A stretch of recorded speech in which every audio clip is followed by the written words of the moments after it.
It was so regularly planned. Hey, good evening, everyone. Welcome to the June 4th meeting of the Hamilton Planning Board. I am Brian Stein, the chair. Tonight we have a continued public hearing for a site plan review application and stormwater management special permit for Green Meadows Farm LLC at 654 Asbury Street.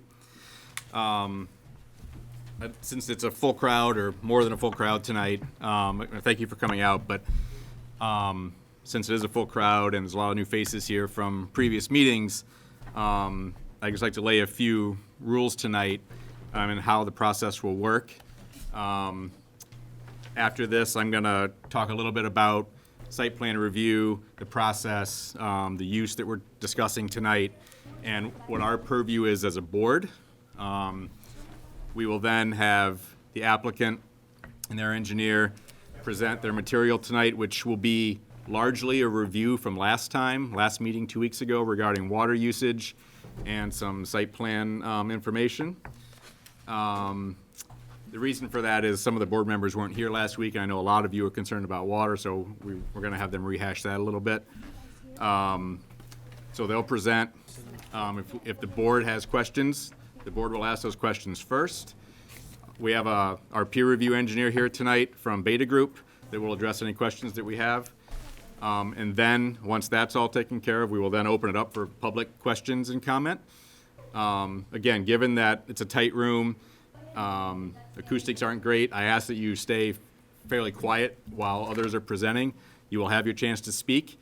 I'm asking that any comments tonight are in relation to the topics we are speaking about tonight. We can't be going all different directions tonight. We have a fair amount of stuff to talk about. There's a fair amount of information that has not been presented during these hearings, including odor, noise. Those are two of the major ones. So we're not going to be discussing those tonight. So it's water and then some of the other topics that Kevin will get into in a little bit that we can speak on. So that said, our director of planning is not here tonight. He had put together a memo and kind of a compilation of memos from our town council, Donna Brewer, regarding the use that we're talking about tonight, the medical marijuana use. I'm going to lay it out really quickly and kind of in a general format, but this use is allowed in our town. This medical marijuana use is allowed by right in any district in our town. This property is in the RA district, but again, it is an allowed use. I forget what year it was, but obviously the state has allowed medical marijuana and now retail.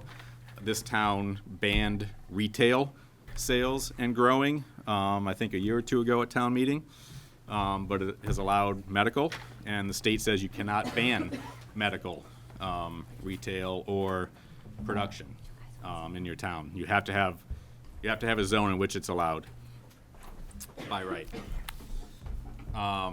Under site plan review, the planning board has review authority over this by right use.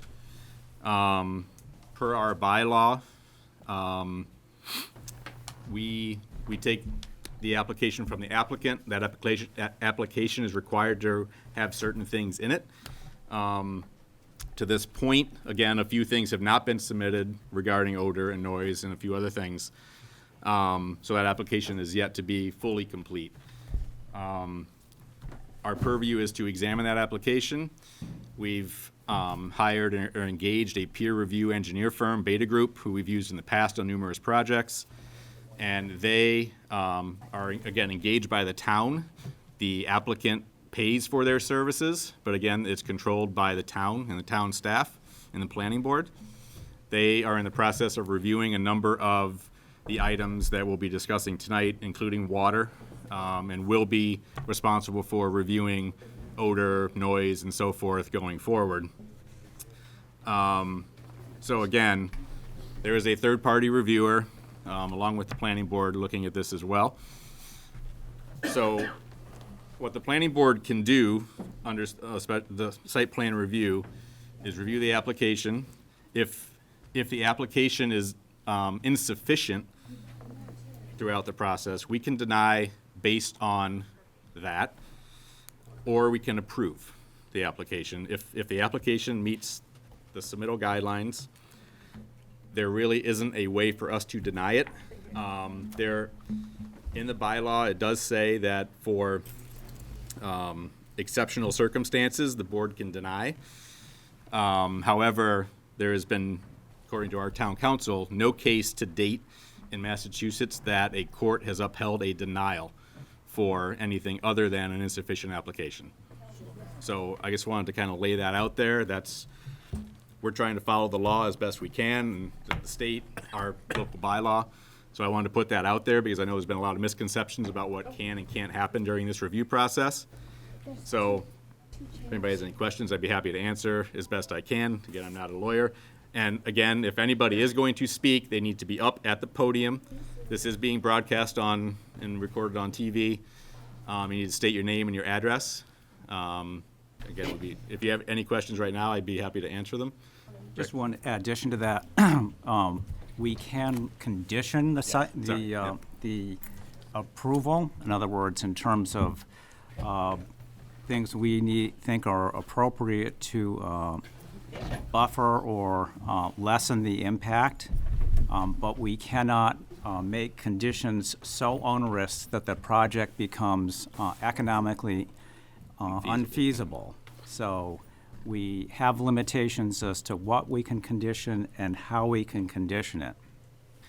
And the other thing is that this all started with a host community agreement that the applicant and the Board of Selectmen worked through.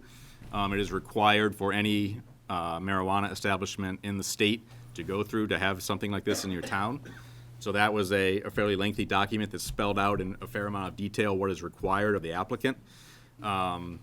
It puts the onus back on the planning board and the zoning board in this case to review the project. That host community agreement spelled out a number of different areas, again, odor, noise, water, all these things that need to be reviewed, some of which aren't typically reviewed in a site plan review. So this is going above and beyond what the planning board typically would do on a site plan review application because of that host community agreement. The other thing that Rick mentioned with conditions and also in the host community agreement is that that's somewhat of a living document in that if we impose certain conditions on this project, and let's say that there's still some odor that people aren't liking and that's become onerous, we can go back to the applicant and the owner to correct those conditions. It's not, this is the way it is from the permitting phase and that's it. We can go back to them and make them correct those throughout the life of this building. So I just want to put that out there that was part of the host community agreement and will be part of the conditions going forward. So again, if there's any questions, I'd be happy to entertain. I know, Josh, you had one. So two questions, one of which is just a request, which is that, given that a lot of people took time out to come here. Josh? Yes. Brian probably forgot, but you have to introduce yourself, state your name and address, please. Josh Lerner, Cutler Road, Hamilton. What number? 278. Thank you. So first, just a request, I'm sure that there'll be lots of stuff for presentations, but given that a lot of people came out here, I hope you can structure it so that before midnight, people can actually get a chance to comment and so forth, rather than, presenting a lot of stuff that's been presented before. The second question I have is, does the town have the ability to conclude that even if it's required to have some marijuana facility due to the laws as constructed, can they conclude that a given site is an inappropriate one? And that there might be alternative sites that can be zoned for it? I'll correct your question slightly. We're not required to have one, right? We don't. It's if an applicant comes to us, right? The town is, we can't ban it. We can't deny it, right? We can't deny that use somewhere in town. Right. But currently, the town has not passed anything that has said, okay, it can only be done in X district. But right. would that be an option for you to designate a district such as the... Not without town meeting right. approval. And since this application is already in process, you can't go back Right. and Not retroactively retroactive. change the law. Right. All right. Brian, we're gonna need people to not stand in front of the screen. Yeah. Ma'am? Are there any other questions before we get going? Mr. Stein, not a question, But up at the podium, up at the podium, please. Well, it has to be up there. I'm sorry. I realize it's tight. this is such a stupid question, I don't want people to know it's me asking it. My name Can you is, state? Yeah. my name is David Geeky, 230 Highland Street. I looked on the Hamilton website for the host community agreement, and I could not find it. Can you tell us how to find it or what the search words are? Personally, no. I don't know, Bill, if you know possibly where it is or not. Yeah, it's Probably be to call, email it's- the town manager. town clerk would have it. Town Yeah, council, I mean, it's town a public manager. document and is available by request. It may or may not be on the website. I don't know. I haven't personally searched for it. I have a copy of it, but I have an extra copy right here. Do you we want? certainly can. It's the only one I have. so. Okay. Thank you very much. Kevin, you good to go? Or Bob, sure.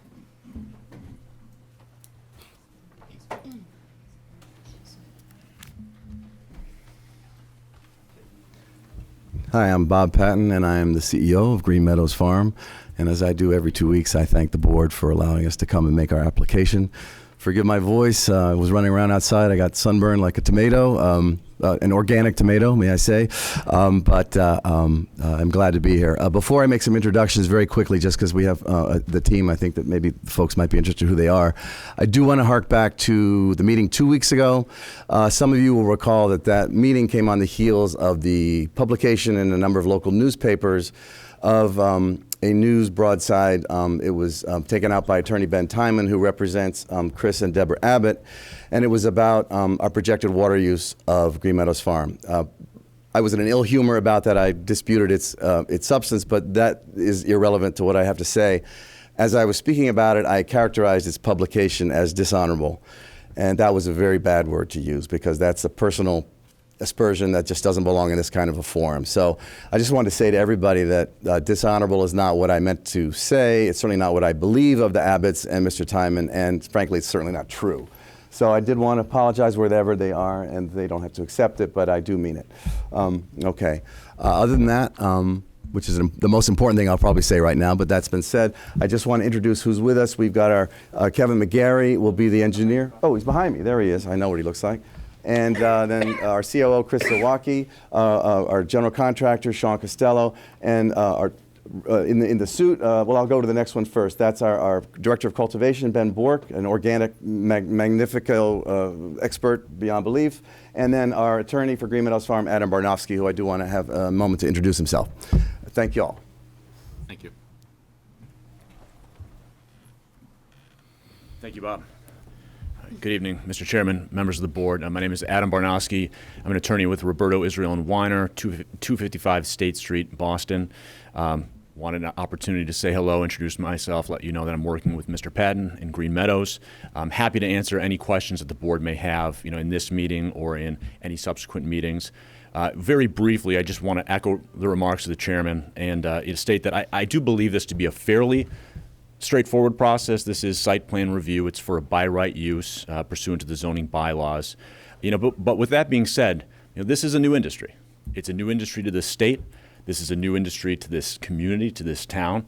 And I understand that with that, it's a new process for this board, and it's a new process for the community. And whenever anything is new, whenever anything is unknown, there's going to be certain questions that people have, the public has, and I think it's up to our team to help to answer those questions and to help make sure that this board is informed in its decision.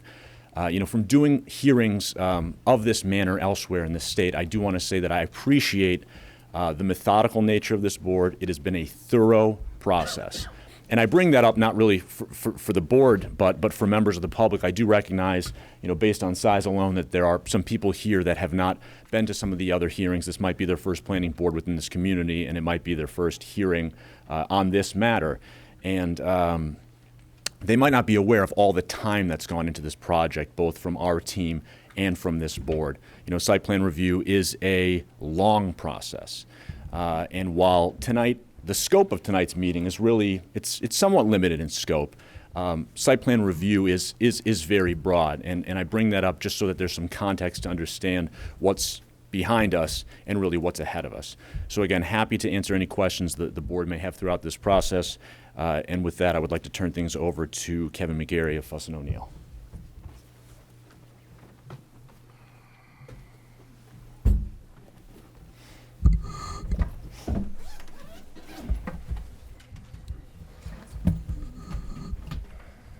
Good evening. For the record, my name is Kevin McGarry. I'm a licensed professional engineer in the Commonwealth of Massachusetts, and I am a project manager at Fuss & O'Neill. Our office is in Quincy. Our plan for this evening, there's a couple anticipated minor site plan and stormwater changes that are going to be coming in the next 2 weeks that I'm going to review with the board. I'm going to reiterate some of the water impact stuff that we went over at the last hearing. I'm going to try to do it a little more succinctly than we did last time, but if anybody has any questions, please let me know. I'd be happy to pause for those who weren't here. And obviously, we're here tonight to answer any other questions you guys have on the manners that we've presented. It is our hope that at the end of the hearing tonight, referring back to the list that we've given you guys of items for approval, that we feel that we've given adequate information on the following items. So number 8, which is security. Number 9 is fire suppression. 10 is emergency response plans. 11 is facility operations plans. 12, vegetated buffers. 14, which is the integration of the building and site into the historic landscape. 16, which is the delivery schedule. 17, which is the waste management. 18, which is construction impacts. And 19, which is chemical storage and use. Again, if the board feels that they do not have adequate information on any of those items, we just would like to know that now so that we can go and get whatever supplemental information the board needs so that you're comfortable with those issues. In the next 2 weeks, we plan on addressing some minor comments that came from Beta regarding our site plans, stormwater, and utilities.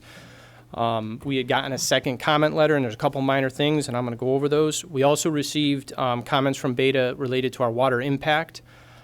We just received those comments today, so I'm not really prepared today to speak to those comments. I'm going to go over what we've presented, but we hope in the next 2 weeks to be able to address those comments from Beta as well. By the next hearing, we hope to be ready for you guys to vote on project plans and stormwater and hopefully the water impact items as well as it relates to our permit tracking list. So just as a point of order, again, the renderings that I'm going to show up on the screen tonight, we handed those out at the last hearing. These are the site plans that were submitted as part of the site plan application. We've just added some coloring to aid as in the presentation. Based on Beta's last comment letter, there are a couple minor things that we still need to address. So the first thing is we need to provide an updated photometrics plan. We're going to be adding some building mounted lights. They'll continue to be full cutoff and dark sky compliant, but we will be providing that photometrics plan. Beta requested to our stormwater operation and maintenance plan that we just include the utility plan and the grading and drainage plan. So we'll just reformat those plans to fit into our O&M plan. They also requested in that O&M plan that we update one of the figures to show a little bit more information, show where the catch basins and some of the pipes and the water quality units are. And then their final request was that we added a note regarding the use of temporary sediment basins. So during construction, we have temporary sediment basins to attenuate flows during construction. Where those are placed in the area of infiltration basins, we're just going to require that they only be excavated down to 12 inches above the proposed bottom, so that during construction, any sedimentation will occur on top of that 12 inches of soil, and then once the areas are stabilized, 12 inches will be taken out and the infiltration basin will be completed. Fuss & O'Neill sees those as very easy issues to address, and like I said, by the next hearing, we hope to have a favorable response from Beta on that.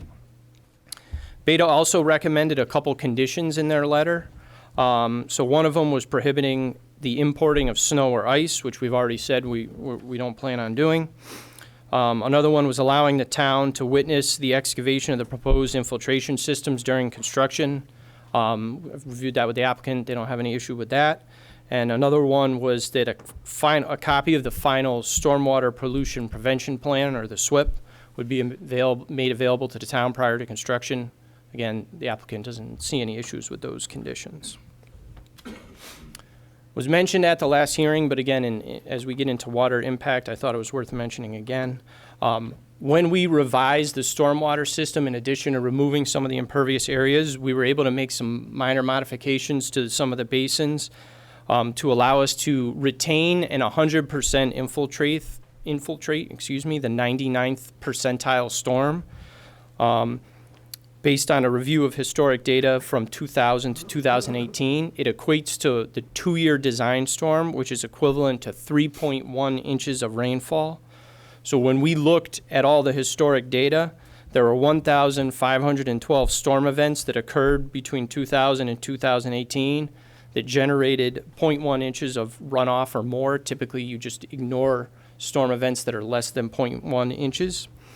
So of those 1,512 storms, there were only 12 in that 19-year period that had over 3.1 inches of rainfall. So based on that review of historic data, from all the impervious surfaces on our site, we will keep all that stormwater on site, retain it in our infiltration basins and our subsurface infiltration systems, and promote it back into the ground through groundwater recharge.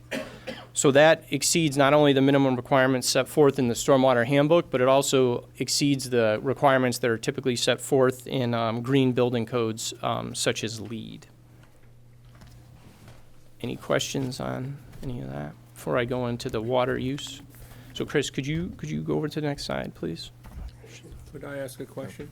Yes. What do you do with the 18 events that exceed that limit? So go back up a slide, Chris, please. Left arrow. There it goes. So we have, oh, I didn't bring my laser pointer. Well, you want a pointer? All right, I can just point real quick. There's a infiltration basin here, an infiltration basin up to the back, and then a subsurface system here. Those storm events that are over 3.1 inches will just overflow those basins and flow into the existing wetlands as they do now. We still have an overall net reduction in peak stormwater discharge, which again is consistent with the requirements in the stormwater handbook. Okay. That answer your question? Great. Next slide, please. So as I said, I'm going to give you guys kind of walk you through how we calculated the water impact or the water use for the proposed facility. Our water use was broken down into 3 different categories. Basically, the demand required by employees, which is shown on the top left, the demand required for extraction, which is shown as 110 gallons, and I'll explain where the number came from, our irrigation demand, and then we calculated how much irrigation recapture we would be able to achieve.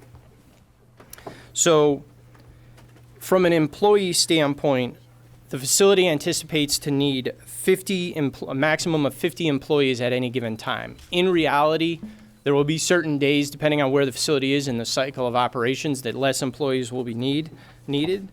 However, we have conservatively assumed that those 50 employees will be present at the site every day. Using the recommended demand rates in the Title V regulations, we assumed a water demand of 15 gallons per day. So the 15 gallons per day times the 50 employees got us to that 750 gallons per day for the employees. And that would be for things like employees washing their hands, drinking water, going to the bathroom, those kinds of activities. Any questions on the employee demand? For the botanical extraction and processing, Green Meadows has determined that they're going to use a maximum of 250 gallons per extraction day. They anticipate 2 to 3 extraction days per week. Again, conservatively, we've assumed that it's going to be 3 extraction days every week. So the 3 extraction days times 250 gallons per extraction day divided over an average of set to 7 days per week, gave us an average extraction demand of 110 gallons per day. Does that make sense? Okay. For the irrigation demand, the total anticipated demand is 5,362 gallons per day. This is based on the actual maximum number of plants in each room of the facility and the maximum watering rate per plant based on the hottest day of the year. Watering occurs on an every other day basis, and this facility is staggered in a manner so that half of the plants are watered on one day and the remaining are watered on the second day. So for example, half of the plants will be watered Monday, second half will be watered Tuesday. The plants that were watered on Monday won't get rewatered again until Wednesday. In addition, plants typically, once they're watered the first time and the soil media is moisturized, they don't require that full water demand every single time. So again, to give another example, if the maximum water demand for a plant is 1.5 gallons, and that plant gets 1.5 gallons on Monday, it may only require half a gallon on Wednesday. And then when it's watered again on Friday, it might only require 1 gallon, not the full 1.5. However, our calculations assumed that it would require that maximum 1.5 for the entire life of the plant. And it's also variable depending on where the plant is in the stage of growth. Does that make sense to the board, those 750, 110 to 5,362? Yes, sir. You mind if I ask a specific question about what you just said? Yes.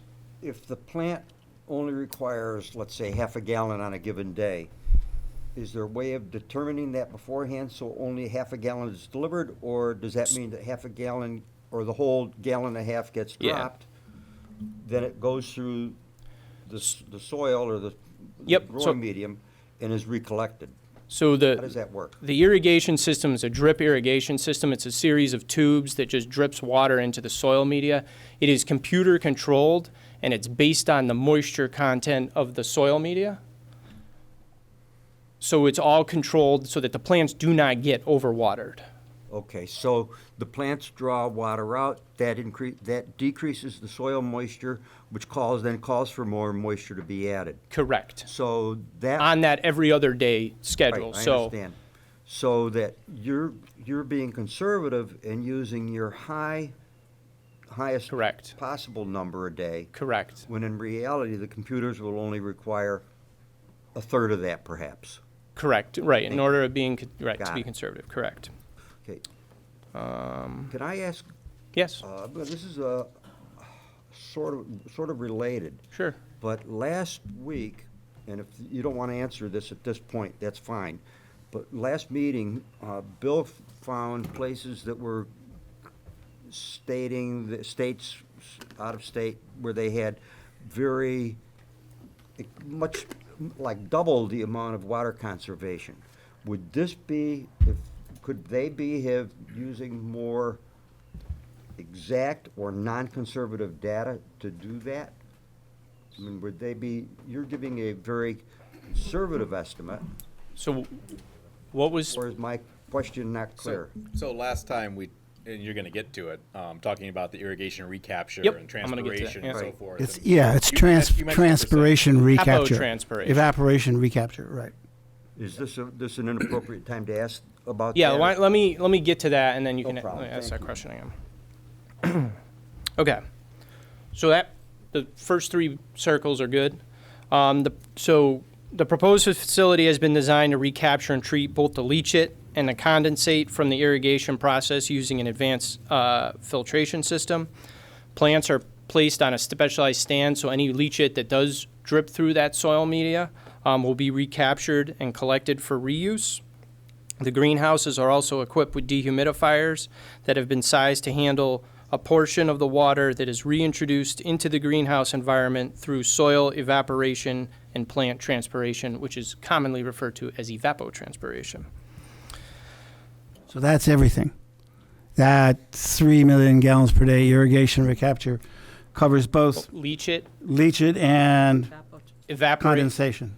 leachate and evapotranspiration. Right. Evapotranspiration being the evaporation out of the soil media and the transpiration that comes out of the plant. So that is in fact your total net impact per day on the aquifer. And it's- 3 it's- million. Right. So 3,000. So- Right. So the recapture ends up being 58% of the total demand. So that 3,110 is 58% of the 5,362. Added up all together, 3,112 gallons per day is the maximum anticipated daily demand for the facility based on the maximum number of employees, the maximum number of extraction days per week, and the maximum anticipated irrigation demand. Okay? And that demand is going to get further mitigated through the stormwater recapture system, which I'm going to talk about next. Go ahead. Right. Okay. Okay, next slide, please. Okay, so that first slide was a day. This is now talking about the year. So to determine how the proposed facility compared to the historic annual usage, we needed to calculate the maximum yearly water demand. So what we did is we took the 3,112 gallons per day, which was the number in the big circle from the previous slide.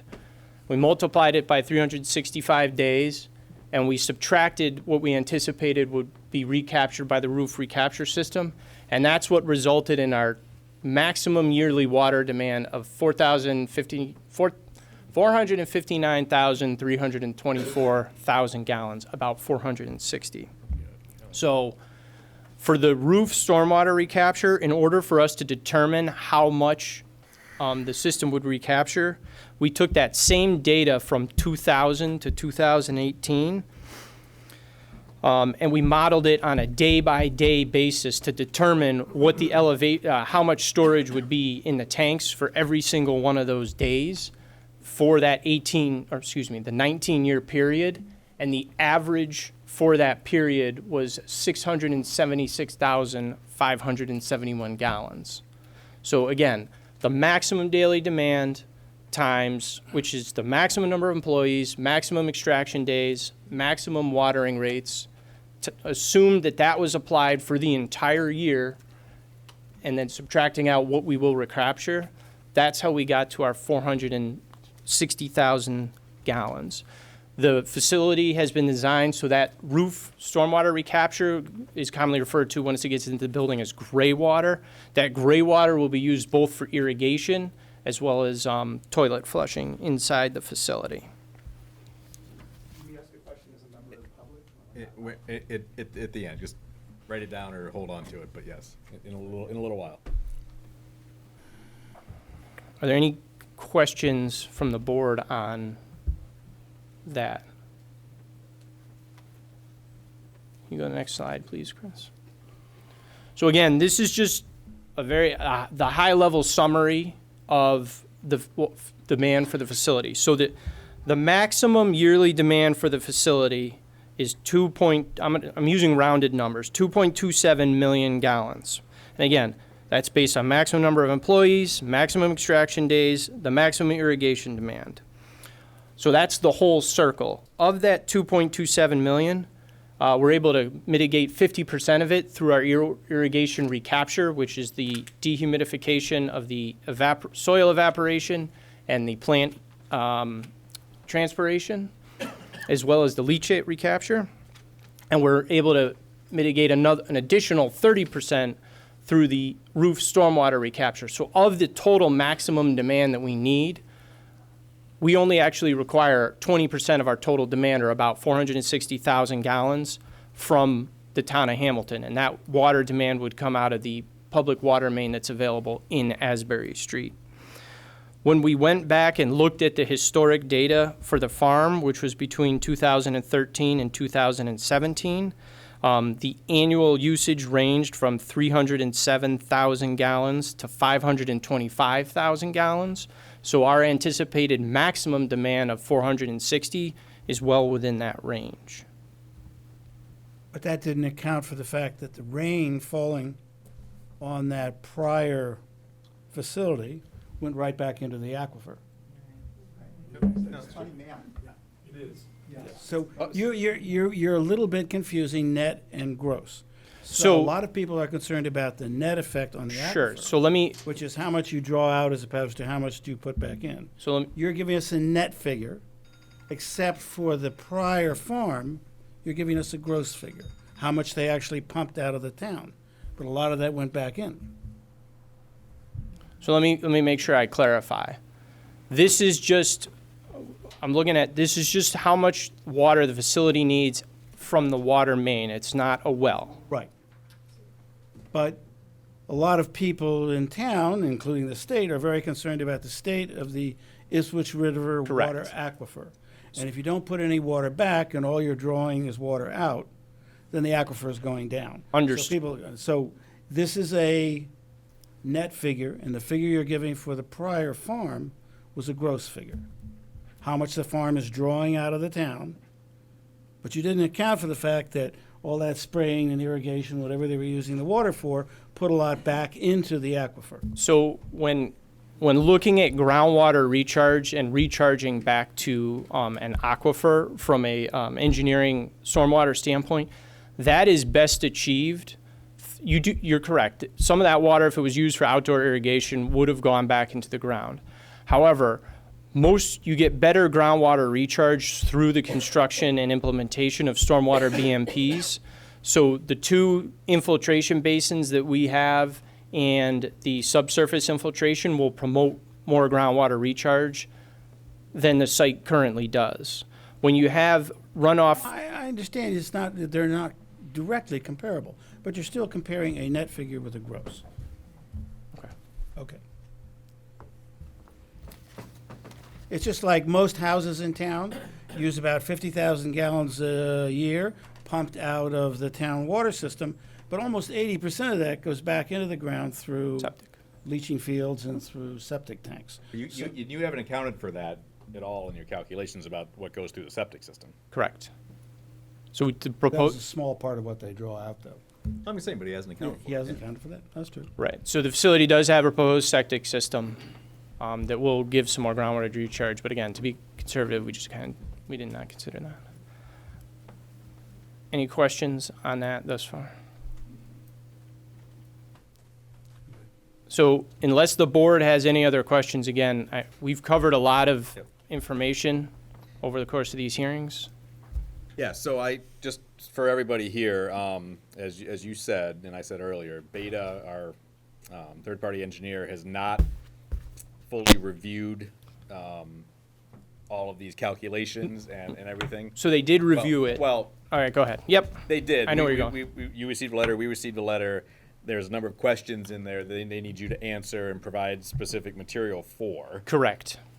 So we have not received their review or their full review yet. Correct. So we need to, Just wanna right, make that's, that. thank you, Mr. Chair. We need to submit some supplementary information to Beta to address some of their comments Right. related to water Yeah, impact, so correct. hopefully next time, we'll see, they can address their findings from that That is our supplementary hope as well. information. And, yeah, okay, just so everybody knows. So Can you take questions from the public on water? How much more do you have on other topics, or are you good? Unless the Okay. board wants us to recap anything else. Okay.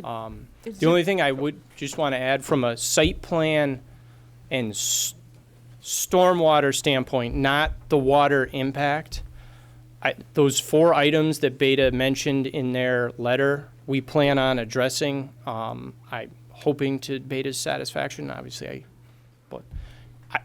Does the board have any other questions related to site plans or stormwater?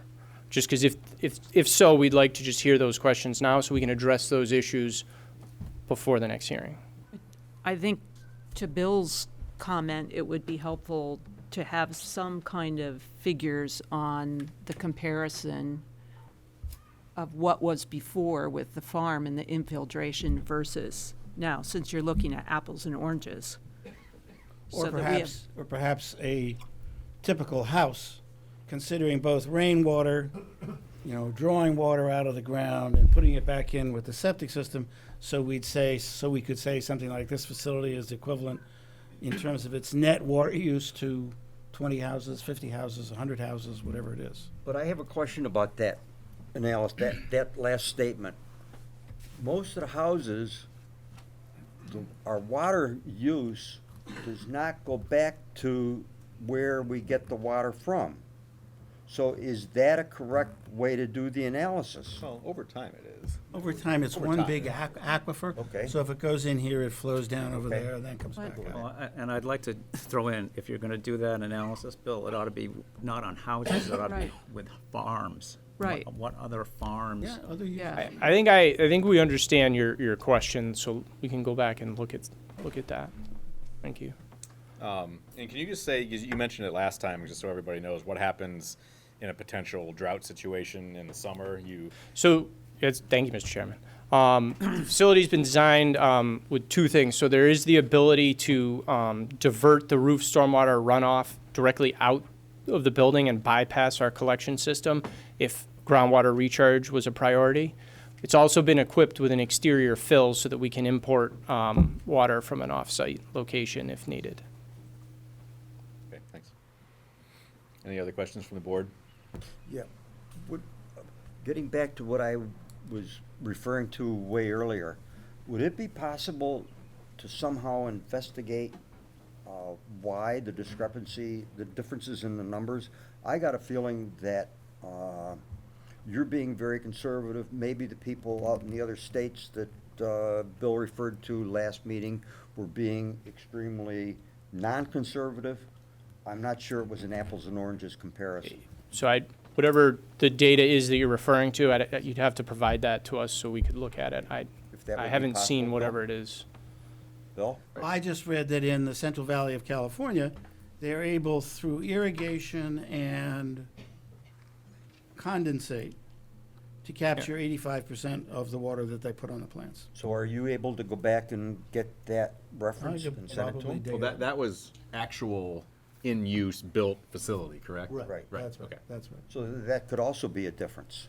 So the one thing I will say to that point, and I didn't mention this at the last hearing, the 58% that we're recapturing. So when you say condensate, that's what you're getting out of your dehumidifiers, right? So our that 58% is based on that maximum irrigation demand. But that percentage comes out to an actual number, right? So it's 58% of the big number. If the irrigation demand ends up being less as we anticipate it, it's not going to be 58% of that lesser number.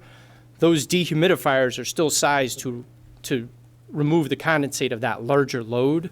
So we would expect it to at a minimum, do that 58%. Yeah, So if I was to use like a round number, right? If the maximum irrigation demand was 100 gallons, we're going to recapture 58 gallons based on our. But this is Central Valley of California, and water is as precious as diamonds. That's not And the so, point. The point so is my they're point is they may have a more extensive system of dehumidifiers. I'm just saying, Yeah, so they spent more All right. money and they were able to Yeah. recapture a little more. That's so all. if you can provide us whatever it is that you were looking at, Yeah. we can. I also think you answered the question partially the way you stated it, is that, and what I'm suggesting is you're being very conservative in your calculations. They may have been very liberal in their calculations, or they may have used actual calculations. Correct. So it may not be apples to oranges. So if your irrigation demand, maximum irrigation demand is 100 gallons, and we're recapturing 58%, so that's 58 gallons. If that 100 goes down to 75, we're still going to be able to recapture that 58 gallons, because that's How the. can you do that? So the Moisture recapture has to be moisture created. so the amount of moisture that's reintroduced back into the atmosphere based on the evaporation and the transpiration is based on the watering rate of the plant, right? So the more water you put in the soil, the more water is going to evaporate from the soil, come up into the plant, and go out into transpiration. So the dehumidifiers are sized to take that maximum load, which is But a if hard. if the amount of water in the air goes down, even though the humidifiers are bigger, they can't Think of it as draw more water. Think of it as if in my 100 gallons example, that the plants, you're putting 58 gallons back into the atmosphere. And don't think of it as a percentage, just think about it as the gallons, right? So the dehumidifiers and the leachate can take that 58 gallons. If we're only putting, if the irrigation demand drops from 100 to 75, the amount that's getting reintroduced into the atmosphere is less, but we still have the capacity to recapture that 58 gallons. So it's not relative humidity that the So dehumidifier is But if at. the humidity is not there because they're not. But in the maximum case, it's not recapturing everything. So Yeah. Right. Yeah. humidity is controlled by a percentage, but it's sized based on an actual gallons or Yeah. pounds of, I don't know the actual unit that it's the size on, but it's a volume or a mass of water. Draw down the humidity in the facility, Right. instead of going from 90% to 60, we go from 90 to 40. Nope, it would still go from 90 to 60, but it would be able to handle the larger load. So let me back up. Maybe what I didn't say is, the dehumidifiers, if they can't handle the entire water demand, it's going to vent out into the atmosphere some of that humid air. So when you have that lower demand, the dehumidifiers, so let me make up numbers again. Say it's 100, say the dehumidifiers are going to take 60, and the other 40 is going to go in the atmosphere. It's not the exact number, but if your demand drops down to 70, we are going to still be able to recapture the 60 gallons, and only 10 gallons goes out and vented to the outside. So we gain a high, does that make sense? I think what I've done is open a can of worms. Yeah, I'm yeah. sorry about that. What I think is that you're saying it, We- which I is think we we're got it. comparing Yeah. apples to oranges. I think we got it. All right, any other questions from the board before I open it up to public? Sir? Sorry, you have to come to the podium. It's, the microphones will not pick up anything back there, I'm sorry. They're all corded. Not that sophisticated yet, sorry. In the room would go down. It's set up so it lets out and it draws. Larry Coates, 31 Durham Avenue. I would like to just get a point of clarification on the first slide that you had, a second slide that you had up, where it had the three barrels or the three circles on the left, and the second one was, I think, extraction? Yep, we'll go back. Next one. There you go. Yeah, that one, extraction. What is extraction? Is that well water being taken out of the ground? What is extraction? No. So once the cannabis plant is grown and harvested, the next stage is called botanical extraction and processing, and that's just when it goes from the flowered plant to whatever the end product is that it's going to be turned into. So it's extracting the oils or what have you Oils, out of it, correct. whatever you're gonna do, right? Correct, That whether it's going to be that turned into requires an some edible. water. So the water is used for washing out, Correct. essentially. Correct, that's what the majority of it is, correct. Other questions? Any other questions? Oh, wait, do you have one, Josh? Yeah, I do. Do you mind, Ben? If No, you- not at all. Okay, thanks. 'Cause I know you're gonna have a little bit of a presentation, so. I'm eager for people to have a chance to talk, but I just wanted to point out Josh Lerner, 278 Cutler. If we can go 2 slides up. Right, and just point out here, there is a real problem if we think about things from perspective of the aquifer. You know, we're saying how much water is there that we can use for watering plants, washing dishes, and everything else, right? Which is to say, this 675 that currently is saying, oh, we're just getting it from the roof, so it doesn't really count.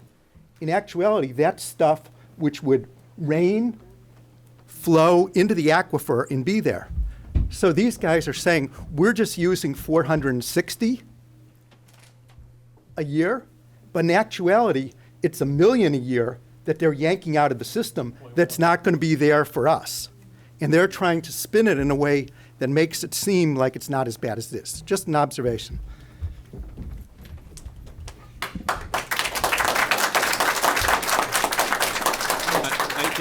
Let him address it real quick. Are you done? Okay. Okay. Go ahead, Chris. Christopher Abbott, 123 Asbury Street. I'm just going to pick apart something. You chose 2013 to 2016 as your historical data for water consumption at the farm. Is that correct? 13 to 17, he said. Well, he said 17, but in fact, on the beta review, it's 16. I have it here. He said 17. So It was 17? Okay. it says 16 on the beta review. I've got it right here.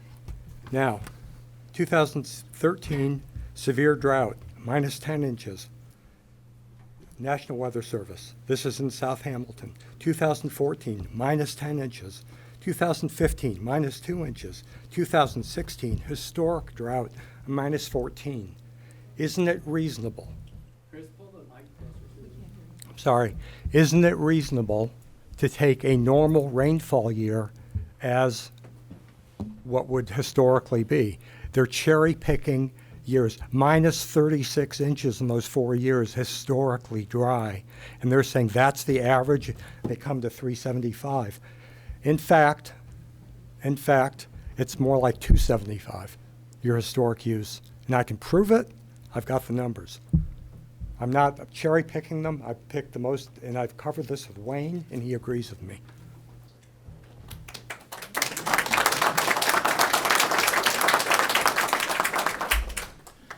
Thank you, Mr. Chairman. Mr. Abbott's attorney, Ben Timon. So I did want to actually make a few comments about Mr. McGarry's water presentation. I would echo what my client just said with regard to the baseline water numbers, which I do think when a fuller analysis is done would show a baseline number for an average rain year that's in the high 200s. Even Beta in the two-page letter that they sent, as Chris just said, says that the average is more in the high 374, which we think is high. Certainly the 525 that Fuss and O'Neill is using is a complete outlier. And so that's, certainly it's part of the critique that'll be done. Speaking of critiques on water impact, we've retained a company, WSP, which is the former Parsons Brinkerhoff. They're going to be doing a water critique as well. As far as Beta is concerned, I know that the Beta representative is here, so I don't want to speak for him, but Mr. McGarry said that he wasn't going to talk about Beta because he had just gotten their letter, but I think just for everybody here, I'd like to read what Beta actually said in their letter, which is essentially that with respect to the 8-page water statement that Fuss and O'Neill provided last in draft form, I don't know if it's now in final form, that Beta, quote, will need backup. And so, this is an 8-page statement that Fuss and O'Neill put forward.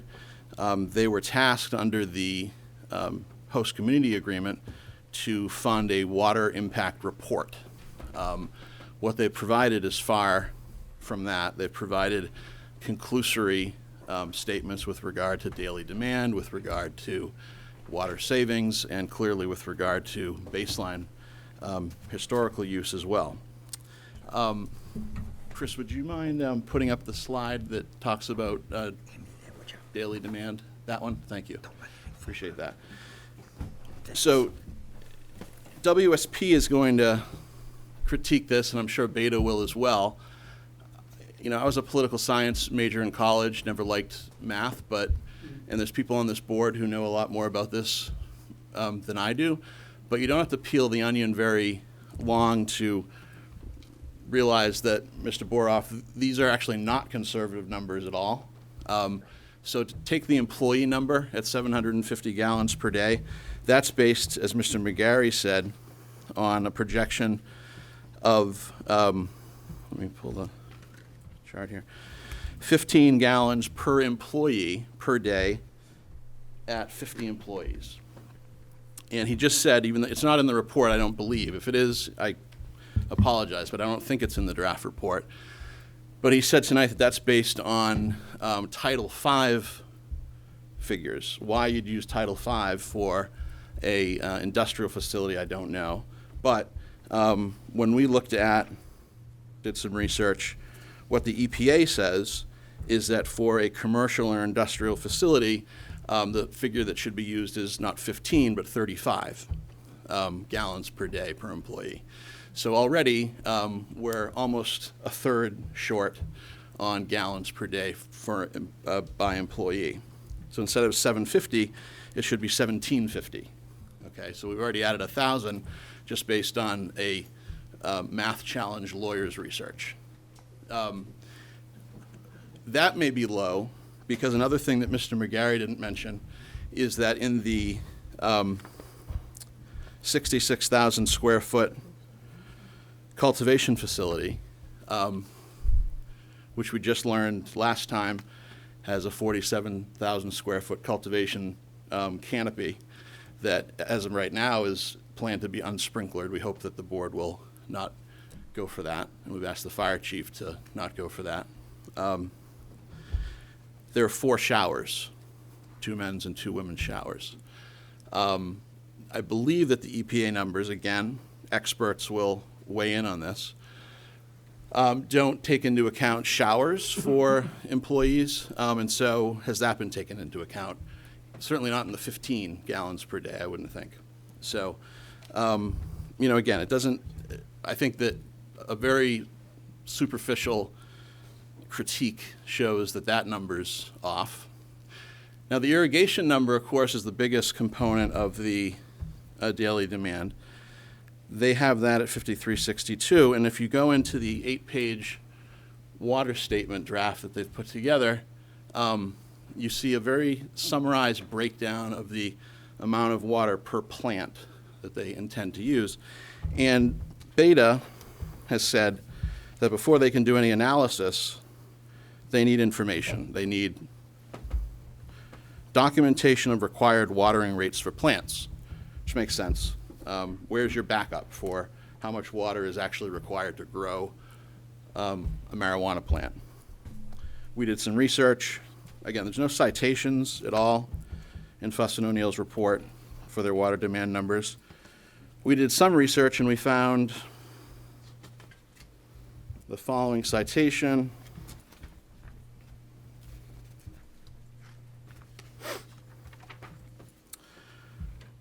Sorry, bear with me. Footnote 4. Well, it came from a CNBC story, so take it for what it is, but it was a CNBC story that was entitled, "Water Guzzling Pot Plants Draining Drought-Racked California." Okay? That's not pejorative at all, is it? Well, no. But I will say, Mr. Mitchell, that I read it in several other places. And, you know, at least it's some citation. So I think, you know, when you have an applicant that is seeking to take a lot of water out of the aquifer, they should be held to some standard of providing support. So I'm telling you that 6 gallons per day per plant is what I and several other people that I've spoken to have read as a rule of thumb, 6 gallons per plant. They have 4.5 and 1.5 in their report for many of their different plants, depending on the size of the pot. 4.5, 1.5, 1 gallon per day per plant. And then they say they're going to only water them every other day, which is, again, something that is just a very conclusory statement. But 6 gallons per day per plant is what, in reading this and some industry literature as well, which you would think would not be especially favorable to an anti-cannabis position, would suggest that that number is lowballed. So, you know, as I said, we're going to have experts critiquing this, but as I said 2 weeks ago, I think it's going to be very easy to show that this is an extremely lowballed number for water demand, including, again, the notion of every other day watering, which if that is shown to be unsupported, and there's, again, no real support for it, it's conclusory, then those numbers are going to go way up. Certainly the employee number per day itself is something that I think any of you who work in the development field would know that Title V would not be an appropriate measure of that, especially for a facility with 4 showers. So that's all I wanted to say on water demand. I would ask Mr. Chairman that to the extent, as I did last time that the board is going to be considering any kind of straw vote or discussion of fire suppression tonight, that I be permitted to speak on that. I did submit a letter that the board was copied onto the fire chief that gave a lot greater detail than I provided last time, sort of on the fly, and I think the public would be interested in that, but I don't know whether that's on the agenda for tonight. I did one housekeeping thing as well. It's the kind of thing I'll forget if I don't mention it now. The chairman gave a description of the site plan review process. And it's, I don't take issue with, the general summary of it as an attorney. I might quibble with one or two things that you said, Mr. Chairman, but it's not worth doing that here. There is, however, as the board well knows, a special permit process that is running in parallel. And under the special permit section of the Mass General Laws, there is a 90-day rule in place governing constructive approvals. And that 90-day period will be reached, I believe, on July 2nd. And so I think there'll be at least one more meeting before then. But based on the chair's comments before, and certainly the way the hearing is going, it would certainly appear that that date would be exceeded. And so I just want to make sure that that's noted so that the board and the applicant deal with that. Nope, thank you. Okay. That was all I had at the moment, except for fire suppression, and again, I don't know whether that's going to come up. If it does, I certainly would like to speak on that. Thank you.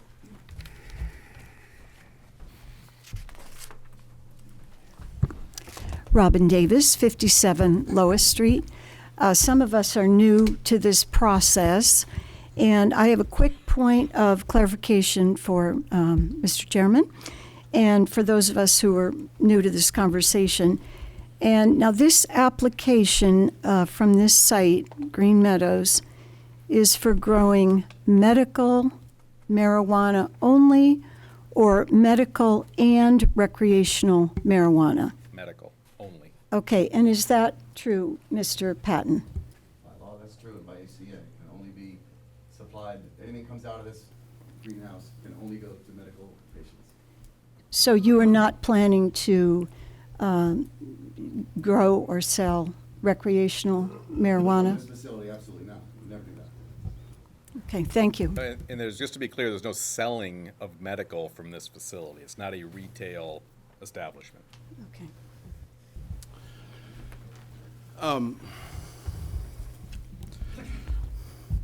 If that's the case, Mr. Patton, could you explain why it is that in Chicopee and in Southbridge that you're seeking permits for recreational adult use marijuana dispensaries, and that that Green Meadows has stated that it'll be providing marijuana from Hamilton to those facilities? That's not true. That's Is not that true, right? sir. That's not true. I will say this, though. First of all, the law is the law, and the HCA is the HCA. Hamilton has a recreational ban. We are applying to be a medical marijuana provider for registered medical patients only. That's what this facility can do and only would do under the law. Everything would be at risk if we violated that. Everything. In the state of Massachusetts, properly so, marijuana production is regulated to basically to the molecule, the seed to sale tracking. Everything is barcoded, everything is tracked. There can be no divergence, there can be nothing going waylaid, there can nothing go missing. Every speck of material that is produced in this building has to end up and is tracked by a barcode, and it goes right to the state in the hands of a registered medical marijuana patient only. However, there are co-located, and they're very, very common now around the state, recreational and registered medical marijuana dispensaries, retail dispensaries. In our situation as a wholesaler, if we bring to an RMD that has a dual capability, we can provide what they need for their medical patients. That is tracked, that is shown in the law, and then we're done. If there is a facility that's going to treat to their recreational clientele, they're going to have to find it elsewhere. Now, Chicopee and Southbridge, this is really interesting, I think. We had to have a dispensary by vertical integration laws. We had to be vertically integrated with our only wholesale dispensary here, cultivation facility here. So we went to Southbridge and we went to Chicopee, which at the time when we went last year, they were medical-only towns. We put down our purchase agreements on the properties. And after we did that, the Chicopee late last summer, and Southbridge in process now, it's not determined yet, then they allowed recreational use. At that time, here we had landowners now in Chicopee. At that time, Chicopee issued a request for proposals, a competitive request for proposals. I said, we're medical, and they said, the town wants rec revenue. And I said, okay, then we're going to have to, if we're going to enter this RFP, we're going to have to say we're going to be a provider of recreational marijuana as well. The town, we would not have had a chance in the RFP had we not done that. So, as a result, we did that, and now we then have to apply to be a recreational marijuana retailer. However, not one speck of product from this building, whether in oil or whether, the flower, can end up in the hands of a recreational user. And that's tracked by the state to the molecule, and no one is more at risk of something going wrong there than whoever has invested in this project. It would go up in smoke like that, and properly so. You have Okay? no other cultivations. What's that? You have no other But there are cultivations, cultivation but there are cultivators that are providing, we can purchase, we can exchange. We have agreements, not agreements, they're memos of understanding with other cultivators that are seeking medical product. They are getting a vacuum recreational demand. They say, we need medical product because we care about patients, first of all, as do we. So we said, we are perfect for you to engage with. We will bring this product only to a medical patient. There's no way around. It's tracked by the molecule, and properly so by the Have state. any of these MOUs been provided to the board? These are Let's all not right get now. into Please, a sir. debate. Please, sir. This is, Speaking. please. Let him finish. So at any rate, and now Southbridge is in the same boat. These towns are really interesting towns, by the way. These towns are blue collar. They've been flat on their back with having lost their manufacturing. They're magnificent towns. They need the revenue.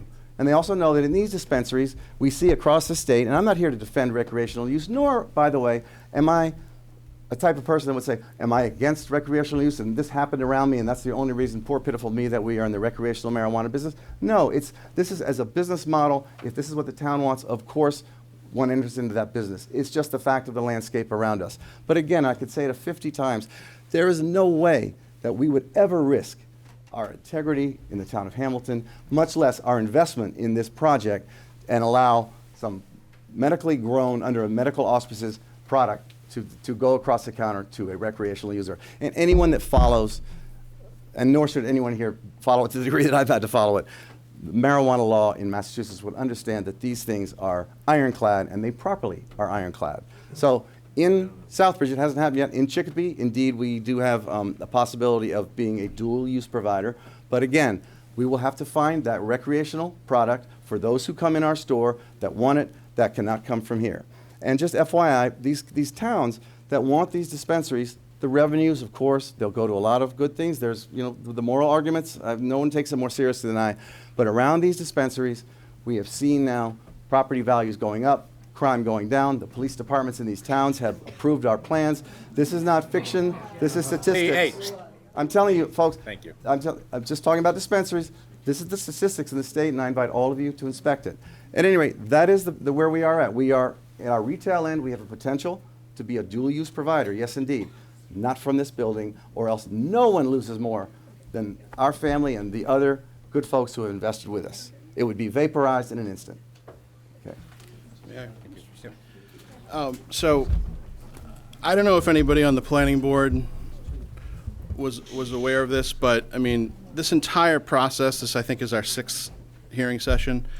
It's been medical, medical, medical, medical. I was here on November 20th in front of the board, making a pitch to do zoning. Mr. Patton was here. I looked at the video the other day. He said, quote, "We are only going to be a medical provider." It's been all medical. And we've been watching what's been going on in Southbridge and in Chicopee because it's integral to this process. And I mean, I'm sorry, but Mr. Patton, you haven't been straight with Hamilton on the recreational piece. Hamilton banned by at least a 2/3 vote the cultivation of marijuana for recreational use. This is a big deal. And we have been watching carefully, and we actually have some YouTube clips of things that Green Meadows have said in Southbridge, and we'd like to play it. This is not relevant to the discussion we're having. Correct. Hey, hold on. This is not relevant to the discussion we're having. We're talking about water. Look, We're listen. talking about smell. We're talking about traffic. We're not getting into. He just gave he just gave a defense of his. Excuse me. You decided you were going to go on the attack. He defended himself. We're stopping it now. We're not going into a sidetrack where you can showboat and try and impugn his reputation. All right. Mr. Please, keep your comments. Mr. down. Chairman, if I may explain the. One second. One second. Yes. There's an HCA in place, the town Right. signed and agreed to. Right. That mentions only Yes. medical. You'll agree. Correct. Thank you. Yes. All right, we're gonna move on Could I because could I make what a lawyer would call an offer? I know where you're going. Okay. I know where you're going. We get your point. Well, could I make it what's called an offer of proof? Because would you agree, Mr. Chairman, that the law of Hamilton is that marijuana is banned for recreational use, that Green Meadows may not cultivate marijuana for recreational use? As far as I understand it. Okay. May I? Yes. Again, it was a May town meeting. may I ask that the board seek further clarification from town council on this point? Because I spent the afternoon looking through our bylaws, and nowhere in the section of the bylaw does it mention recreational. The way the bylaw is written is that it says marijuana establishments Yes. shall be banned from all zones in the town, and it defines an establishment. Under what section of the state regs? There's a specific Chapter section. 90 Thank you. 94. That references retail. Right. Period. There's No, another 94 regulates both There's cultivation. another section, 90, I think 93. Let me just finish. No, A marijuana let me cult. finish. One second. Bill, 1 second. I just wanted to clarify because, again, there's two sections, and Donna specifically mentioned both. She referenced that section you're referencing as retail. And there's another. Well, this section has nothing to do with retail. It says in our bylaws, a marijuana cultivator, a testing facility, a product manufacturer, a retailer, any other marijuana-related business, okay, subject to regulation under Section 94G, which is the whole shebang, okay, general laws. The one exception is a registered medical dispensary, marijuana dispensary. Okay, that's the way the bylaw reads. 94G is the adult use / recreational. It's only that statute. part of it. Yes. Correct. And this is in defense of Green Meadows, because at first blush where it says marijuana cultivators are not allowed, Right. one might look at that and say, well, then why are we here? Right. But it says subject to 94G, which is recreational. Okay. So medical is registered under a marijuana different- dispensaries are include what they want to do. Having said that, if they are seeking to provide marijuana out of this facility to use in a dual-use dispensary, which I am telling you, Mr. Zawicki, on April 11th, 2019, in the town of Southbridge, to the Southbridge Town Council, said they plan to do, you should know it. And I have it on video, and I have the quote here. So if the board, But tell me why it's relevant. why is it relevant? Because it would be in violation of the law. You're licensing that, Wait. yes, I'm trying to understand. Yes. Which law? the bylaws of your town. Our bylaws don't cover Southbridge. Your bylaws prohibit the cultivation of marijuana for recreational use, Mr. Mitchell. But they're not cultivating, as he said, marijuana for recreational use. No, I'm telling you that Mr. Zawicki said that that's what they plan to do with the marijuana. Wiki is not the person providing the medical marijuana. Would you play the clip, please? May I play the clip? I think this is getting to be irrelevant. I think we need to end this. You've got to stop this. This is totally irrelevant. That's correct. This is not. That's under- correct. No, That's this correct. is not under site plan review. This is not. our Please turn that purview off. to Turn it off now. determine Thank what- you. Hold on. Well, turn it on Mr. so you Chairman. get permission to turn it on. One at a time. This is not under our purview to determine what Mr. Zawicki said. Mr. Zawicki is in another town. No, He's Mr. talking Zawicki about, is let right me here. finish. Mr. Zawicki Let is the me COO of Green Meadows. Excuse me, He's here. let me finish. He's sitting in the chair. He's the COO of the company. You need, no, he's not. You're out of order now. So are you. Let Rick finish. You will have your time. Okay, thank you. Our site plan review is very specific. It's traffic, water, runoff, Right. noise, Right. odor. Yep.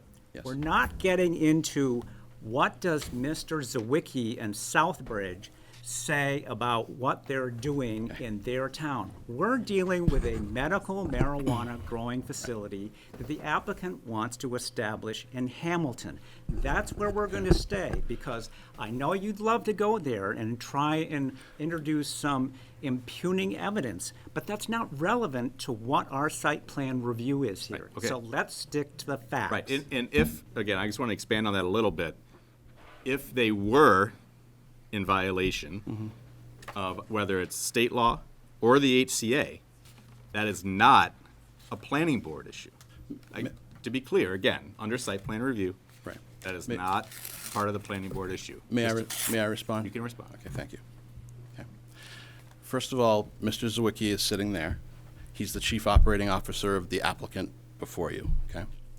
That's number one. Number two, you have an applicant before you who is asking this board to grant it permission to grow marijuana down the street. The town of Hamilton has said that marijuana may be grown in Hamilton, but only if it's used medicinally.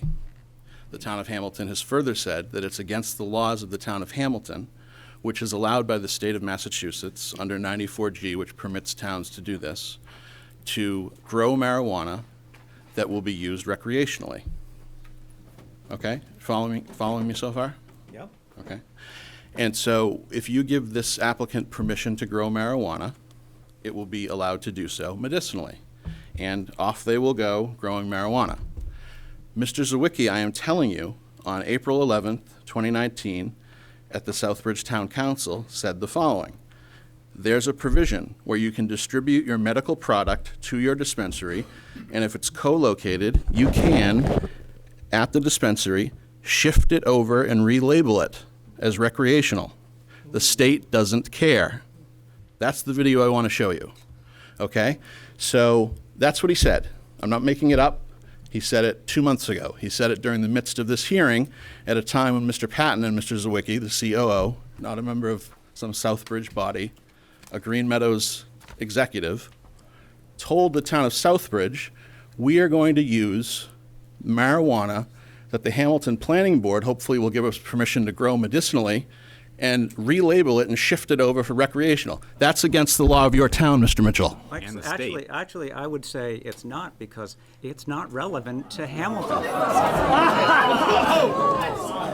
No. Listen. Guys, I know you'd love to jump on us, but the fact is that bylaw is about selling recreational marijuana in Hamilton, which is prohibited. We're not talking about selling recreational marijuana in Hamilton. Well, look, it does talk about cultivation of recreational that you can't do either. Right. And it's also against state law from what. Plus what he said, what Mr. Time Vanna, I can't remember your last name. What you said was, and you quoted, was that this gentleman, Zawicki, stated the state doesn't care. But if it's written in law that the state does care, how can he prove, I mean, that's, you're saying, he says the state doesn't care. What I'm saying, gotta have proof Mr. Boroff, behind that what I'm statement. It's a saying nonsense is statement. what I'm saying is that you should care. No, you're not. Well, but again, You don't know that. I care. Time out. I care that the facts are correct, and you don't have correct facts. What are you talking You have about? hearsay. Hold on. Everybody, settle down. I'm quoting what he said, Mr. Boroff. Whatever he said Listen. doesn't make it a fact. Richard, hold on.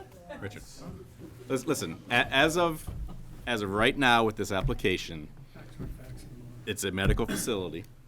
That's what the application's under. Right. If this happens to get approved down the road and something is out of line with the HCA and state law, that's when it will be addressed. We have zero proof that anything like that will happen, again, will happen. They're telling you that's their plan. But again, nothing's happened, nothing's been before us. We can't take that into You don't. account. Given, again, it's regulated. If it is against the HCA, if it's against the bylaw, and it's against the state regs, then yes. My name is Miss. Oh, hold on. I haven't recognized you. One second. Again, there's a lot of governing bodies here, including ourselves, that will be regulating that. And actually, we don't even regulate that, but other bodies will. Now you can start. My name is Misty Davy. I live at 276 Highland Street, and I just wanted to point out, which nobody seems to be doing, that Mr. Passon right here 10 minutes ago swore and said we will never have recreational marijuana out of this facility. If we do, it will go up in smoke. I tell you this, I promise you this, and yet now we're finding out.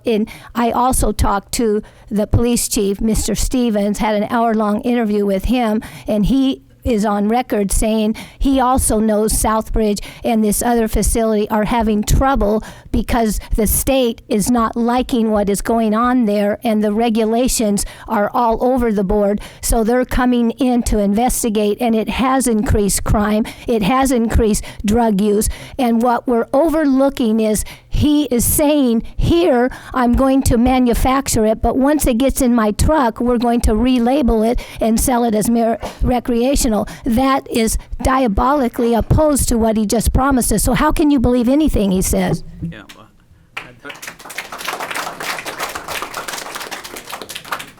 Go ahead, please. Thank you. Just a quick point of clarification. So your bylaws currently allow a registered marijuana dispensary. That is what, Medical. I'm sorry. Yeah, medical. Right, a medical dispensary.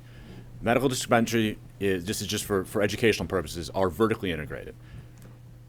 The grower must sell, the seller must grow. That is what they're licensed for. That is what they will be licensed for. Again, as was mentioned before, seed to sale is a real thing. This is not something where you can grow somewhere and put it onto a truck and then bring it somewhere else for recreational sale, for adult use sale. This is something that is very, very, it's a highly regulated process. Now, an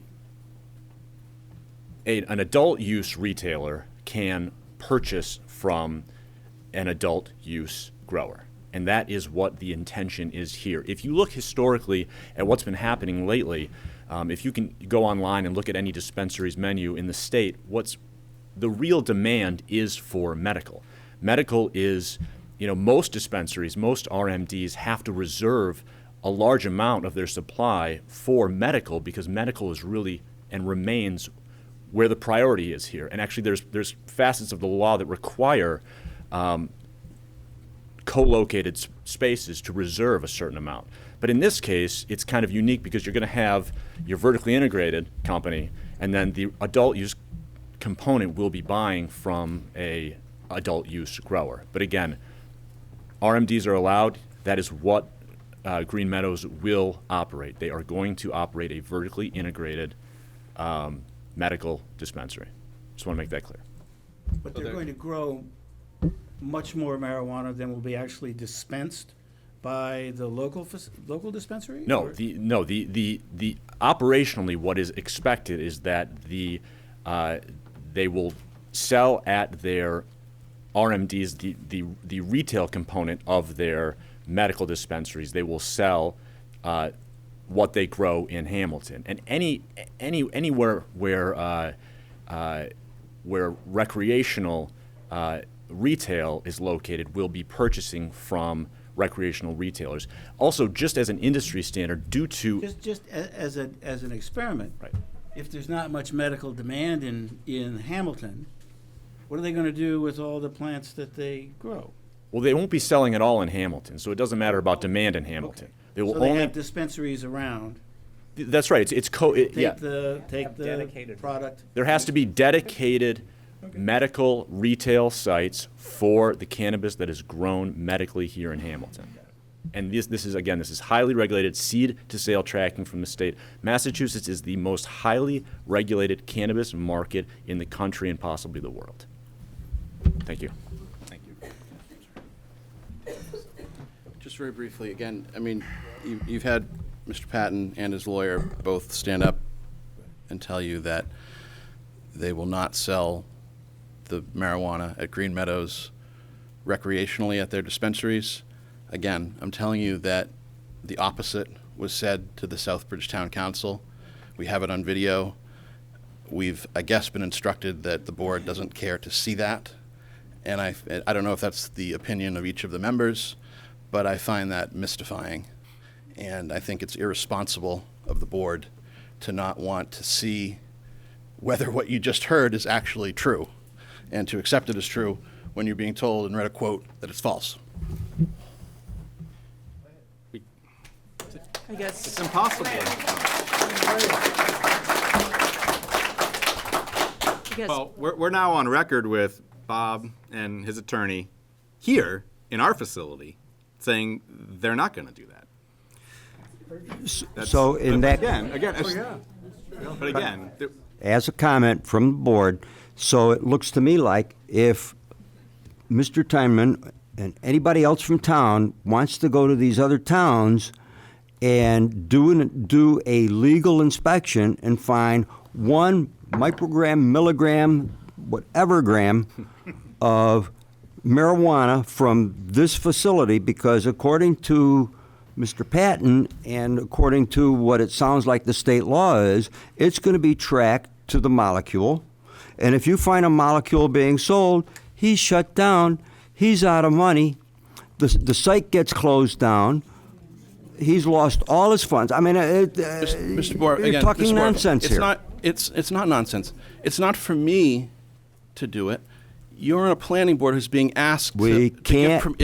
You're on a planning board it's this board that has the responsibility of whether or not the facility is going to open. No, that's not true. What you're really doing is trying to confuse what we're really doing here. We're not responsible for what happens down the pipeline. What we're hold on. That's not true. Hold on.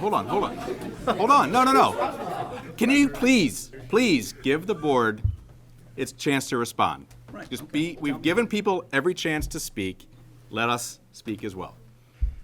The only thing I want to clarify is that there are all these specific items we're talking about tonight, water, odor, what have you, we will have some control over down the road, like I said early on. No, I'm talking about the sale. Thank you. I wanted to clarify. You didn't say that. You didn't say that. I'm talking about the sale. We're agnostic about where this goes. That's not our purview. That's a legal and statewide enforcement issue. Our purview is, does it meet zoning? What is the water consumption? What's the traffic patterns? What's the odor? What's the noise? What's the light? What's the public safety? What are those public safety issues that will have an immediate impact on the town and its infrastructure? We don't care, because it's not in our purview, about what happens to that marijuana when it leaves that door. Right. That's shouldn't say we don't care. It's not our purview. Well, hold on a second. That's not true exactly. Wait a minute. If we knew for sure that which we don't, right. But if we did, that some of this marijuana was going for recreational use, it would then be in violation of our zoning bylaws. If we had verifiable. We're not an enforcement. That's body. right. It's not.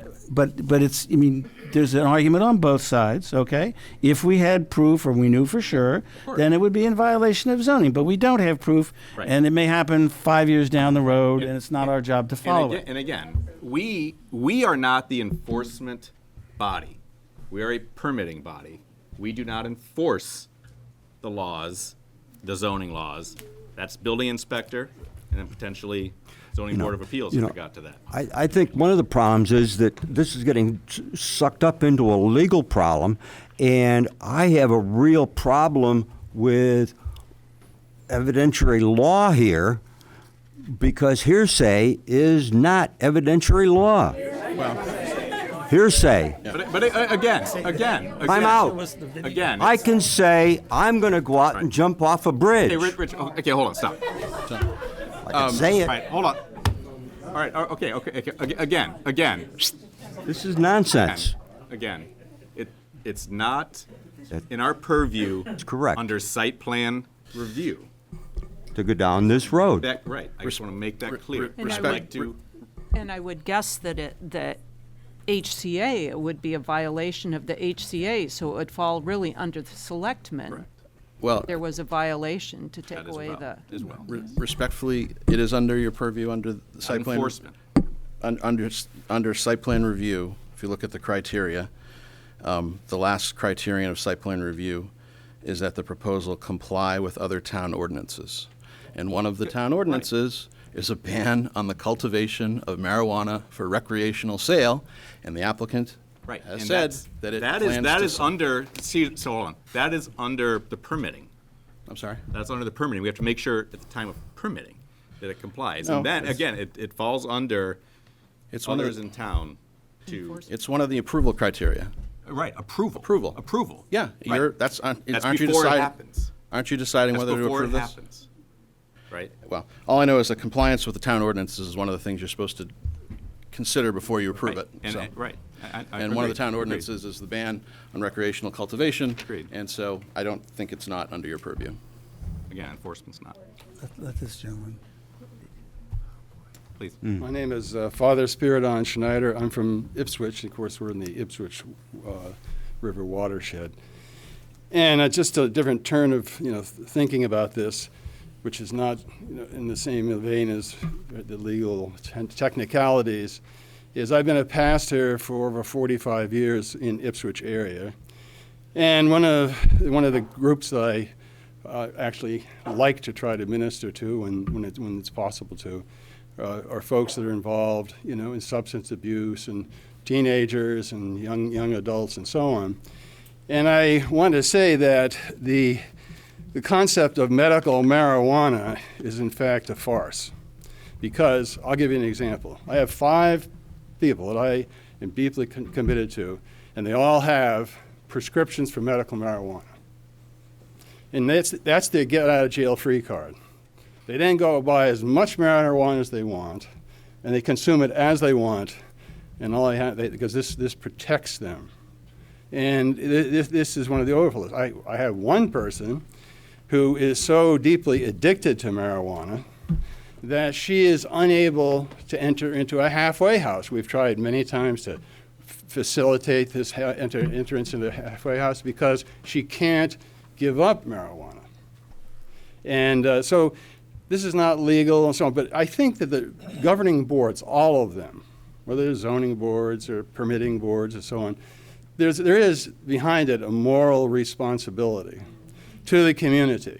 And the fact of the matter is, I do really believe that, I can't believe that video hasn't been shown. I mean, it's a representative of Mr. Patton has made a statement. It's here to see. I mean, that's not hearsay, that's evidence. However, back to my point, and my point is that the detrimental elements are vast under the current circumstances, because the definition of medical marijuana, what is it?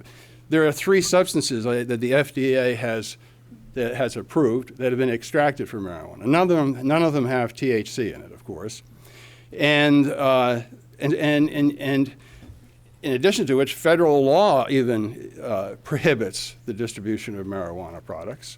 And the amount of research, I spent probably 40 hours looking at different sites, the damage that's done to young people is extensive.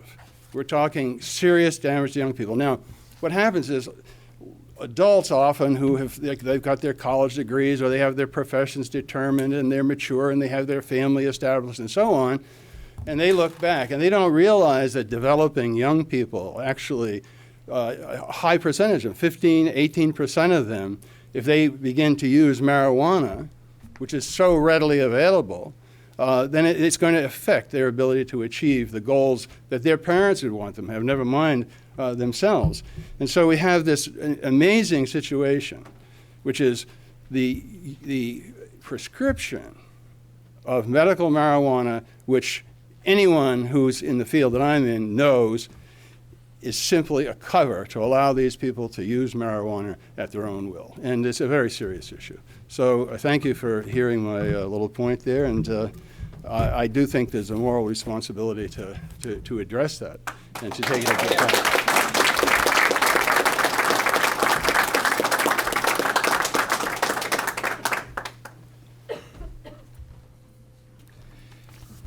My name is David Geeky. I live at 230 Highland Street.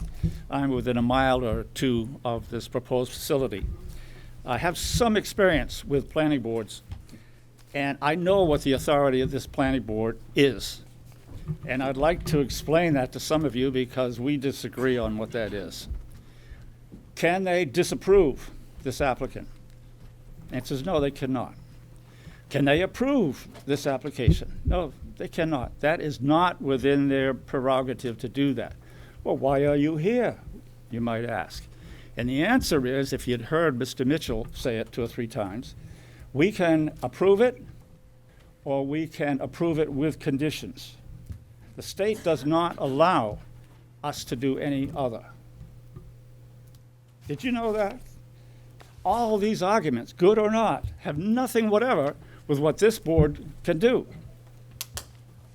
I'm sorry, that's just the way it is. Suck it up. Why are we here? Site plan review.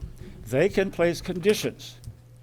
Now, Mr. Stein said earlier, don't ask questions about odor. We're not going to talk about that tonight. But right away, that ticks me off because I live down the street and I've heard there is odor. He says we're going to get to it later.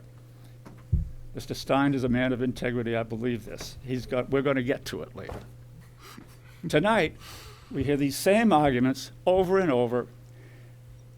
At the end of the night, none of it makes any difference at all. This planning board can either approve the applicant or can approve it with conditions. They will hear what we've all had to say over and over again, and then they will do what they have to do. Now, if I'm wrong in this, someone will immediately stand up and correct me. The previous speaker and others made arguments that are not relevant at all to why we're here. And I would like to move forward. I want to hear new people speak. I want to hear new evidence of conditions that need to be placed on this proposal. If you haven't got a condition that you want to hear applied, I'm sorry, it's very rude, but just stay in your seat. I mean, let's move on. It's getting late.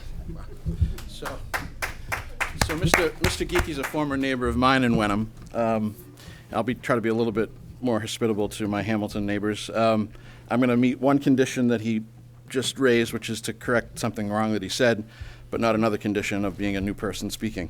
So to cite some case law to correct what he said about site plan review. It is true that site plan review is a more lenient process than special permit review, as the board knows.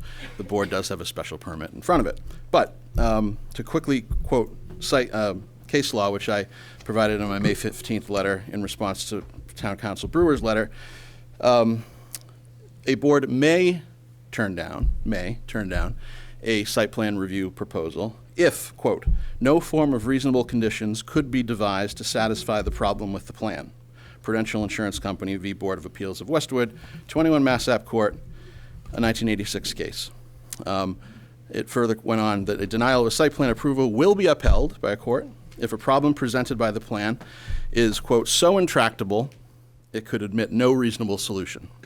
So as I said in that letter to the board on May 15th, by the end of your hearing, the board might determine, based on the balance of facts and data on all sides, to take, for just 2 possible examples, that the 66,000 square foot industrial style operation cannot, even with conditions and restrictions, achieve bylaw site plan standard number 2, i.e., quote, the proposed project should be compatible with existing natural features of the site, or bylaw site plan standard number 6, consistent with the capacity of local infrastructure such as water supply. So the board might determine that there's no set of conditions that could be imposed on this proposal that would make it consistent with the capacity of maintaining the water supply, which we all know is a huge issue. So what Mr. Geeky just said is not correct. Well, hold on one sec. Can you tell me the outcome of that case you just referenced, the Prudential case? All I know is that it said that a denial of a site plan approval will be upheld. I don't know the actual outcome of the, I looked at that before I came tonight, and Okay. there was no, the judge ruled in favor of the applicant, not the planning board that denied it. in the Westwood case? Yeah. Yeah, it was 1986. There's been no denial of a site plan review Yeah. By any court. by any court that I know of, at least the Donna Brewer reference, there's been no denial. Though you. It's been upheld, Yeah, I though, should say. though you It's been did, upheld. you did discuss as well, which, and you brought this up too, incomplete applications. Correct. And we certainly have that here. No, and again, like I said earlier, this is an ongoing Right. process. We still have a number of meetings Right. to go, Yes, as you know.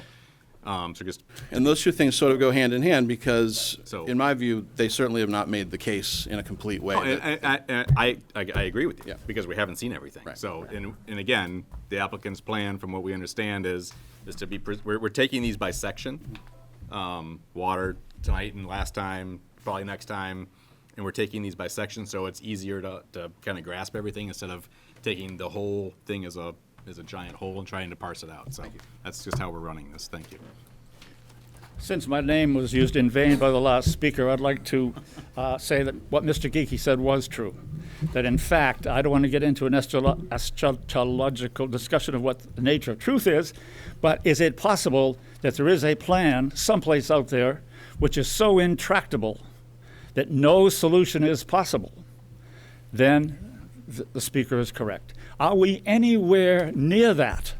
The answer is no, not by a long shot. And what I said is true, that there is no, the options of the planning board are as limited as I said they were. Thank you. Any other comments?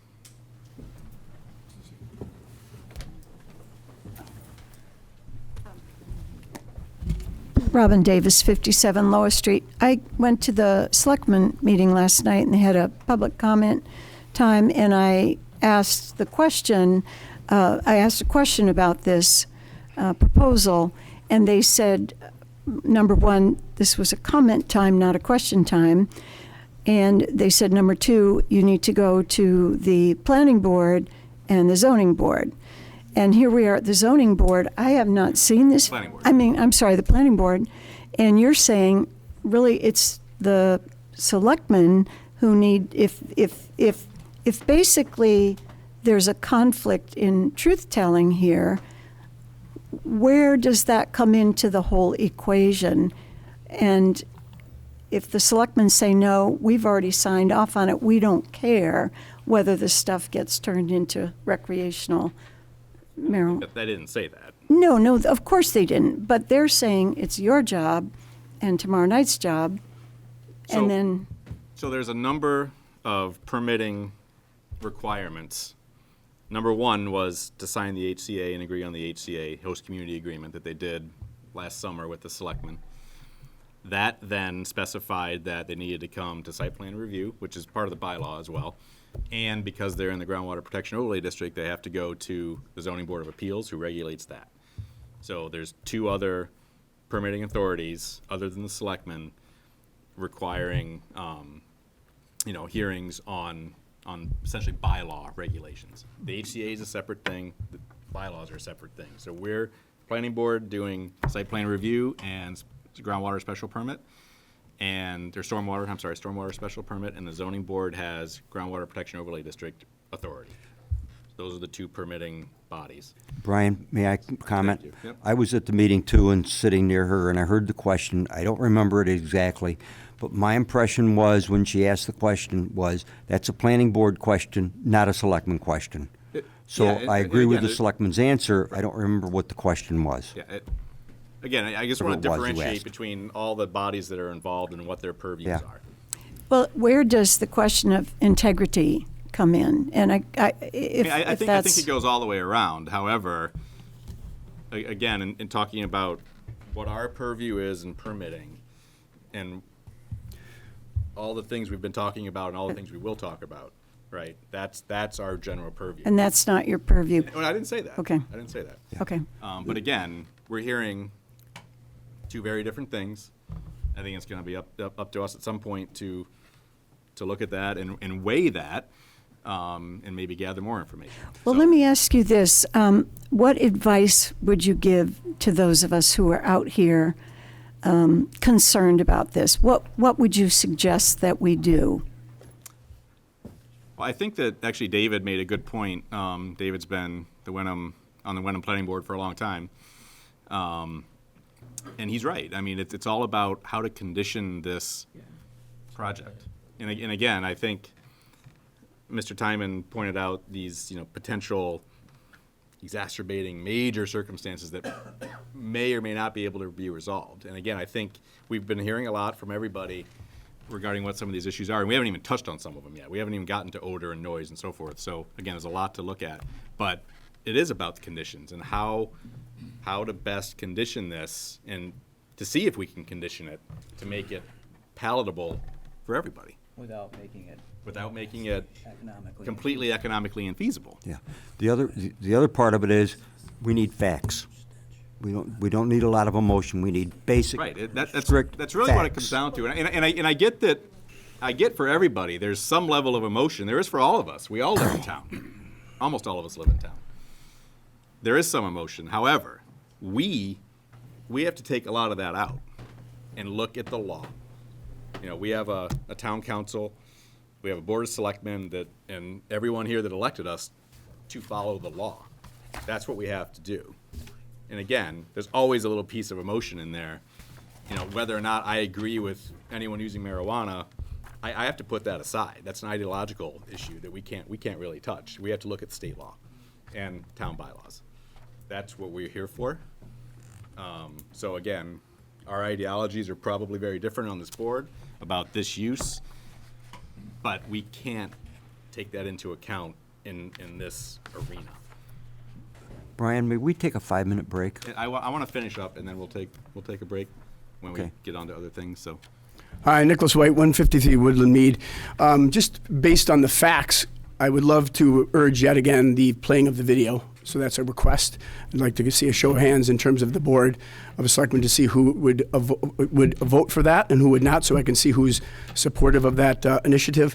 And secondly, just in terms of our representatives here in town, if we want to really stop this, if we are really interested as a group of people or individuals, we do not want this going forward, period. What is the process by which we do that? If you could just advise me and this group in terms of how we stop this dead in its tracks. Thank you.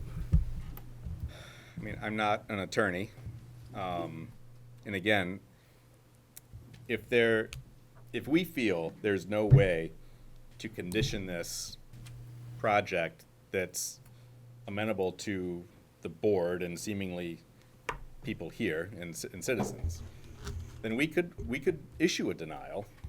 It would be appealed, most likely. And again, based on the past, there's been no denial upheld in court. Right. No, I understand that. So let me keep going. So if we approve it with conditions, then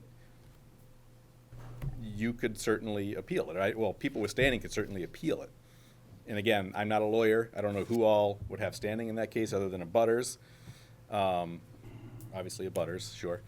But that's a possibility. And if I'm correct, if I read Donna's opinion properly, you can, in some cases, site plan approval can only be appealed after the building permit is issued. But in our case, we have a section in our site plan review language that allows it to be done after approval here from the planning board. So sometimes there'd be a longer wait period. If I might speculate a little bit also, the group might talk with the Board of Selectmen, since they were the original body that signed the HCA. Perhaps they misjudged public opinion about this in signing the host community agreement. And if you read the host community agreement, there's a little bit of wiggle room at the end about renegotiating, recontracting, and it's conceivable that the Board of Selectmen might be able to wiggle out of it some way. But that would be another line of another approach. And I'm sorry, and the Board of Selectmen that voted that in, are they still all here on this panel today? It's somewhat. So, I'm saying not select, but was the group of selectmen that voted that in, are they still the full slate? It's changed a bit. It's changed quite a bit. It's changed. Two, right, positions. Yeah. Okay, thank you. Three positions have changed. Just on the subject of decisional criteria, there's been a lot of discussion about site plan review, but again, I'm sure Town Council Attorney Brewer is very capable, will advise you on this, and you know it already, but the special permit that's in front of you, 2 of the 4 criteria under your bylaws on the special permit, where there is no such debate over discretion, are protection of water supply and protection of water quality. So should the board decide that the applicant has not met its burden with regard to water quality and water supply, 2 very important issues in front of the board, you would be on very firm ground in denying it under the stormwater management special permit criteria. That's correct. And apologies, if you could do a show of hands in terms of who would be in favor, is that not in order? No. That's a request from what? of the video? That's out of, that's out of context. Yeah. What, out of context, what do you think? Thank you. No, we don't do that. Squashed it when we asked for it. I just want to have a show of hands, please. Who is for showing this video, and who is not? Video. Yes. Well, the video from the town of. Not in favor. Okay, you're not. Thank you very much, young lady. No. No.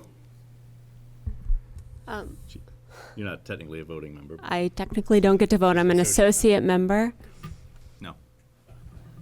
I would just say I'm curious, but if procedurally it's not appropriate. I'm sort of curious too. Send it. No. Send it. Okay, well, we'll make it publicly available for all those to see. Thank you very much for your time. Mr. Lerner, Mr. Lerner. I have Say it like that again. Okay, Richard, because you can be removed. Richard, relax. There's a policeman out there. Relax, Richard. I just have one last question on the water. Are you all going to wait for the Beta and Water official guidelines before you take a vote? Absolutely. And if so, is there a vote going to happen tonight? No.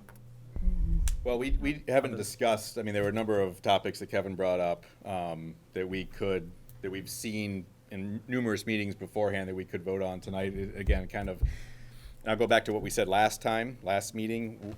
Even though we're kind of ticking off certain aspects of this, it's more for them to say this is more for the engineers and so forth to be like, okay, this is kind of a closed topic, but it's not the final vote, which won't happen until the very end. Okay. It's more to kind of close out that particular topic because there's 20 topics that we're dealing with. Something Okay. like that. Thank you. And then That's all it would be, is just essentially to kind of close it out, but it's not a final vote on anything. okay, thank you. One PS, if I may. I've done a little survey, just throwing it out there, with the vets who have come back, who are PSD, and they said they don't like medical marijuana because it exacerbates and makes them more paranoid. So they're not using it as highly as others may think. I just thought I'd throw that out. Okay, are there any other, sorry. Jody Fenton, 4 Patton Ridge. My question is, when are the other topics going to be addressed? Since I live in Patton Ridge, I want to know who's going to bring the value. My house is going to go down in value for all the reports that are out there, and I want to know how we're going to address that. And that is under your purview because I read. So I want that addressed, and I'd like to know when that's going to be addressed. Kevin, do you have a sense of timeline when you think you will be ready for noise and odor and so forth? Roughly, I mean, again. Can I speak from here? Is that Yeah. okay? Yeah. So Kevin McGarry from Fuss O'Neill. We're hoping to be able to submit some supplemental information before the next hearing, so that we can present it again On what topic? Odor and/or noise. Okay, thank you. So, Excuse me. That isn't addressing the value of my property. When is that going to be addressed? All this water, everything is part of my value of our property around here. So I think that is your purview, and I really hope you consider I mean, the citizens of this town, not just, I think it's great that the Pattons are wonderful people. They did so much for our country. But, this is America. And when I spoke to Bob once, he told me he wants to be judged on his merit, not on his father or his grandfather's merit. So I'd like everybody to have clear heads and judge this project on what it's going to do for Hamilton. And if our property values go down, we're the second largest tax-based property. So if my property goes down minimally 25%, which is what they said, minimally, it can go down as much as 50%, you're going to lose as much money in our tax revenue as he's going to give us. So, why don't we think about that? Is that good for the town? Can I ask a question? Sure. Do you have any objective, independent analysis that shows? Yes, from the real. I don't have it on me right now, but the Realtor Association and the realtors across the country have determined that. Okay, 25%. So if you bring that up as a subject, it would be really helpful to us if you provide that documentation. Okay. Just because we don't want to get into hearsay. I understand that. It said we have to work on independent, verifiable, objective information that helps us make an intelligent And decision. I will provide that. Thank you.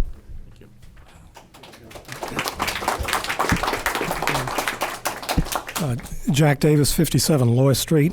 Just had a question that's, I think, indirectly related to water supply and roof water runoff. I checked the Green Meadows website today, and it says Green Meadows Farm provides, present tense, sun-grown cannabis using at our greenhouse located on the family-owned farmland. That structure doesn't yet exist, does it? And then it says sun-grown medical marijuana. Green Meadows utilizes good agricultural practices, commitment to sun-grown cannabis. And the picture here on the website indicates that there's sort of translucent material on the roof, not solid. Now, with that support, is that an accurate representation of the structure that's being proposed? How much sunlight will be feeding the plants when in operation? Is the roof solid or is it translucent? It's translucent. And that's in the present tense, correct? But present tense. Is that the intention to have a translucent roof? That's what's in the drawings they've submitted. Yes, it's translucent. Craig Walker, 7 Patton Ridge. That was extracted from their website, and it's written in the present tense, as if it exists. What exists there now is chain link fencing and a level site. So, with regard to truthfulness and straightforwardness and openness, I would ask them, why have they presented it as if it's an up and running facility? I was in the business. That's what I used to do.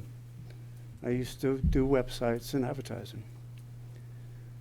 Did you want to address it, Bob, or not?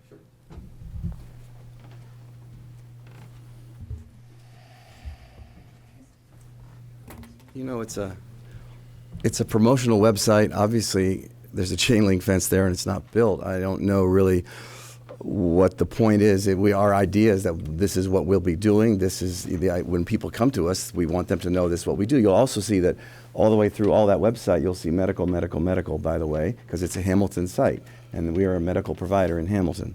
So again, the present tense, it's obviously not built. We're not operational yet. We hope to be, and eventually we will be, and it'll be a beautiful, beautiful building, and it will stand for a lot of really, really important values, and will employ a lot of people. Look, and not you know, necessary. I'll stop. I'd like to get to the construction of it. I think it'll be really interesting for people to hear how it's going to be built. But evidently, we're going to speak about other things. Will. It's in the present tense, Robert. But it's our website. It's not a thing. Briefly, Mr. Chairman, again, because I think that the board should take into account issues of straightforwardness, and what's being said in other towns. What's being said in other towns about Hamilton, and what's being said in Hamilton about what Green Meadows is planning in other places. Because as far as I know, no one on this board, I believe, knew that there was recreational plans in Southbridge or Chicopee. Maybe some members did, I don't know. But on September 20th, 2018, Mr. Patton told the Southbridge Town Council, "We have been fully approved in Hamilton. We have all our approvals and off we go." He also said, we're beginning to do that process now of constructing the greenhouse in Hamilton. So again, last September, he was telling Southbridge that he was approved here. All done, all of our approvals, off we go. So again, I think the board should be aware of it, because I think the board knows that it has the approval authority, and the ZBA does as well. So again, I think these are important issues for the board to know. It's not irrelevant what is being said about the Hamilton process in other places.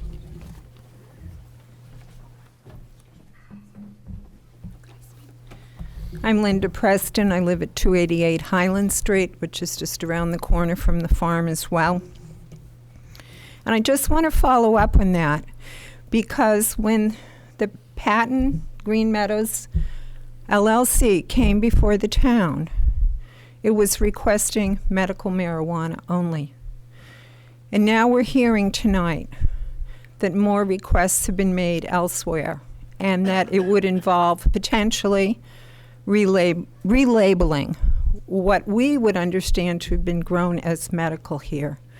Why are we afraid to hear the truth? Why are we afraid to see a video? Nobody manufactured this video. It was recorded at a meeting. And so I ask us to dare to see the whole picture and not just limit it to Hamilton, because this marijuana is not going to stay in Hamilton. We know it's leaving. And so you voted already about viewing the videos. I would ask, if you continue to refuse that, would you accept the minutes from the town meetings of these boards in Chicopee and in Southbridge and consider that as factual? Certainly submit that. Hi, my name is Benjamin Bork. I'm the Director of Cultivation for Green Meadows. And it's just as far as the seed to sale tracking, I know that's just been a term that's kind of been thrown out there and has been kind of generic. But I've spent the past 5, almost 6 years working in the metric system. Metric is the state tracking software. It is not possible to transfer anything from a medical facility into a recreational label. The way it works is if a seed is popped or if a cutting is taken off of a mother plant, at that point in time, it's given a label with a particular number. At a certain point in time, when the plant's a certain size, that label turns into a plant tag, and that will follow the plant until it is harvested, dried, processed, and packaged. At that point in time, it changes from a plant tag to an additional package tag. They'll remain medical package tags at that point and can only be transferred to a medical license. If there's a co-located store, there's no transfer process through Metric to take a medical product and shift it over to a recreational barcode. So it's tracking, and that package tag will follow it to the customer, the end purchaser. Could I ask a question? Yes, absolutely. Will you put that statement in writing so that it's submitted to the board and we understand it? Yes, sir. It's in the record now. I know, but in our minutes. we don't know how, he was speaking so fast I couldn't say Yeah, exactly. and if you have any other specific questions, I mean, like, because I'm pretty extensively, I owned a vertically integrated company in Denver that started out medical, and is the same requirements. You have to be vertically integrated. So I'm pretty extensively familiar with the tracking Well, system. I think I'm understanding what you said. There's a legal process that tracks all of the products, and there's no way to be switched. I think that that's what the public wants to hear. Well, they just heard it. So I just want to make sure I got that correctly. So you're saying because of the labeling process, it can't be switched to the medical cannot be switched to a recreational product. Yeah, correct. The metric software is created by a company called Franwell. They're based out of Florida. So it's not like a local monitoring company. It's not anything you could even have influence or even really contact with. They're a third-party company that has a contract with the state.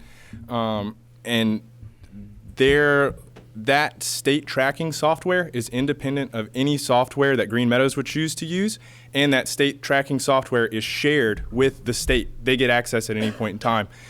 When you harvest a batch of plants, you log that weight, and then when the final product is weighed and dried and packaged, you record that weight as well, and it's down to the gram. There's an allowable amount for drying of product. I mean, they're very thorough in how the product actually ages over time, and so they follow it. And if anything is not within the accepted tolerances of what's expected, it red flags it in the system. It doesn't even have to be an individual that looks at that. The system will throw out a red flag and say, hey, you guys need to look at this. At that point in time, the state can contact the licensee and has full access to the facility, full access to the on-site inventory. If the on-site inventory does not match what's in the system, then that's there's infractions. There'll be a hearing through the state board, and at that point in time, if they determine that you violated any of the tracking, there can be fines or your license can be removed. So what I'm hearing is that it's technically infeasible for medical to somehow mysteriously transfer into recreational. Correct. Yeah. The only time that historically that there's ever any transfer from medical to rec has been if stores were initially medical, applied for a recreational license, and were issued a one-time transfer. But all that has to be documented, sent to the state board. And that one-time transfer is the only time that anything could be transferred. And that's only in the issuance of a new license. It's not during any regular operational procedure. That's good for the board. What's that? I think this is very good for the board to hear. That's why I asked. Yeah, I was curious about, I was going to ask you, and you kind of got to it, was about the enforcement and how all that worked, but you touched on it, I think, with the hearing process and potential fines and so forth, so. Any other questions on that? I'm sorry, Mr. Chairman, this is my last pitch on it, but with one press of a button, you'll hear the CEO say diametrically the opposite about relabeling and shifting over. So again, I would... Could have been a misinterpretation or misunderstanding. Well, let's watch the video. No, in the video, but the state law would require the track. I just think I would think you would want all the information. Well, we've heard. Nicholas White, Woodland, 150 Woodland Mead. You seemingly aren't interested, but now you listen to their case, so I would think you could. Excuse me. I'm sorry. I was trying to follow Yes, up please. on his. So what I've heard from the applicant, Yes. Both Mr. Patton and, I'm sorry, I don't remember your name. Mr. Bork, is that there is a tracking system in place that does not allow the medical marijuana to mysteriously morph into retail marijuana products. Well, maybe we can hear from Mr. Zawicki as to whether he agrees that there can be no relabeling or shifting over. Chris Zawacki, CEO of Green Meadows Farm. It's true that we have applied for a dual purpose adult use and medical retail facility dispensary in Chicopee. Southbridge, we're medical only. They have a vote coming up. They've made overtures to see if we're interested in that. So that's an ongoing dialogue. And it's true that we are medical only cultivation and processing in Hamilton. At the time that took place, Southbridge was asking those questions. It was a council meeting like this. They were asking questions. We had previously met with New England Treatment Access, which is one of the companies that first entered the market, longest standing medical facility, and they're also first to the market on the adult use side. We met with one of their senior members, and she mentioned to us how they were going to handle the recreational retail demand, having just a medical grow themselves, and there being very little to none to no recreational supply. And she mentioned the state was going to, thinking about and she mentioned was going to implement a provision that allowed you to take in medical product from the grow into your dispensary at a co-located facility, and then come in as a medical product and then potentially move it over and label it as recreational.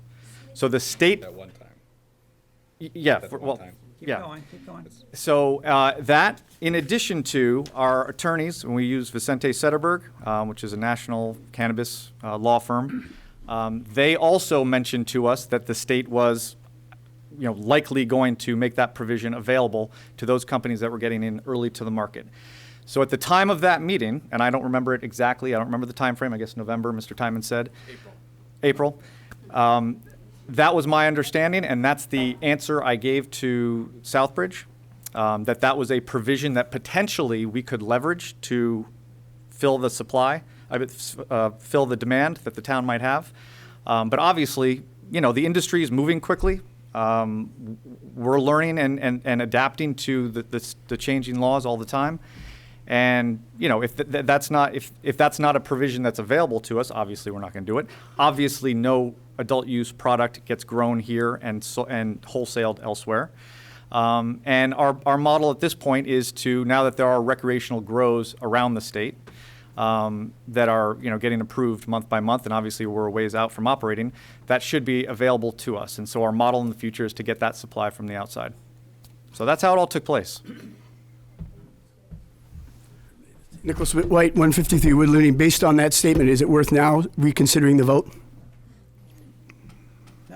And then just as a point of order, can we please expand the room for the next meeting? Because I think we don't have adequate room. So if you could provision to get a bigger room next time, because I think we'll have more people. So could you agree to that, please? If available, yes. Because I think there's almost a law that you have to provide adequate rooms. Our meeting date is set. We can see if either the library or the senior center. Thank you very much. I appreciate it. The only concern I have is the TV. Yeah, so real quick on that is we do want to record all of these meetings. So we would have to figure out with Hamilton Wenham Cam if it's possible to record in those settings. Senior Center, they have done it. The library, I'm not sure, so we'll have to check. Great. Well, the request is in today, so if you start tomorrow, I think you can probably get it done. And we can certainly help you do that. Because I think it's very important that we have the largest venue, because I think this is obviously inadequate, and I think it behooves the town to do the right thing. Thank you. Hi. Amanda Sanford, 45 Autumn Lane. And a couple of things. One is, it's interesting to me that the town approved the medical marijuana, but not the recreational marijuana. And I'm just curious, Mr. Bork, I recently lived in Denver too, but is the medical marijuana, how does that market change once the recreational marijuana market takes hold? Because certainly initially medical marijuana, there's a lot of growers, but over time, how do you see your market share for medical marijuana? So real quick, can I address what the town approved or didn't approve? We rejected the retail and growing, growing and retail sales of recreational. Recreational, right? yeah. We could not ban medical. For the state. Okay, you couldn't ban it. Yeah. So, I'm just curious how over time, when recreational marijuana is approved on a state level, how medical marijuana usage changes and how the market for that changes? Because it's curious to me. There aren't very many companies going into the market when it's just medical marijuana, but as soon as it's recreational marijuana, there's a lot of money to be made. So is this something like long-term, could this be a facility that, if it's limited to marijuana medical use, can't make the same profit margin as other facilities?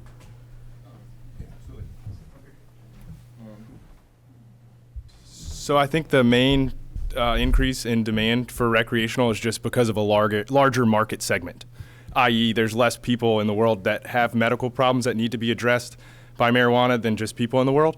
So anybody that's over 21 can shop at a recreational place. So that's generally, I think, why there's heavier investment in the recreational section, just because there's more consumers. But I don't think that disenfranchises the medical portion of the market. So people don't switch over? You don't think like the people that Father was talking about before that were just getting their card so they could be legally using marijuana, now that it's recreational, like why would you go to your doctor and get a prescription if you could just go to the store? I don't think that anybody should ever go to the doctor and lie to the doctor just to circumvent the law, and I don't think that that's anything that we support as a company. Yeah. Mr. Chair, we're getting a little off track. Yeah, I know. Are there any other comments? Good evening, folks. Thanks for your patience. I'm Dan Davey. I live with Misty at 276 Highland Drive, and I had a few questions I wanted to ask also. It sounds to me like Mr. Patton is saying that there's a possibility of him or his company needing to supply marijuana, recreational marijuana. So where is that going to be grown? He didn't say that. Didn't say that. Okay, because He said just the opposite.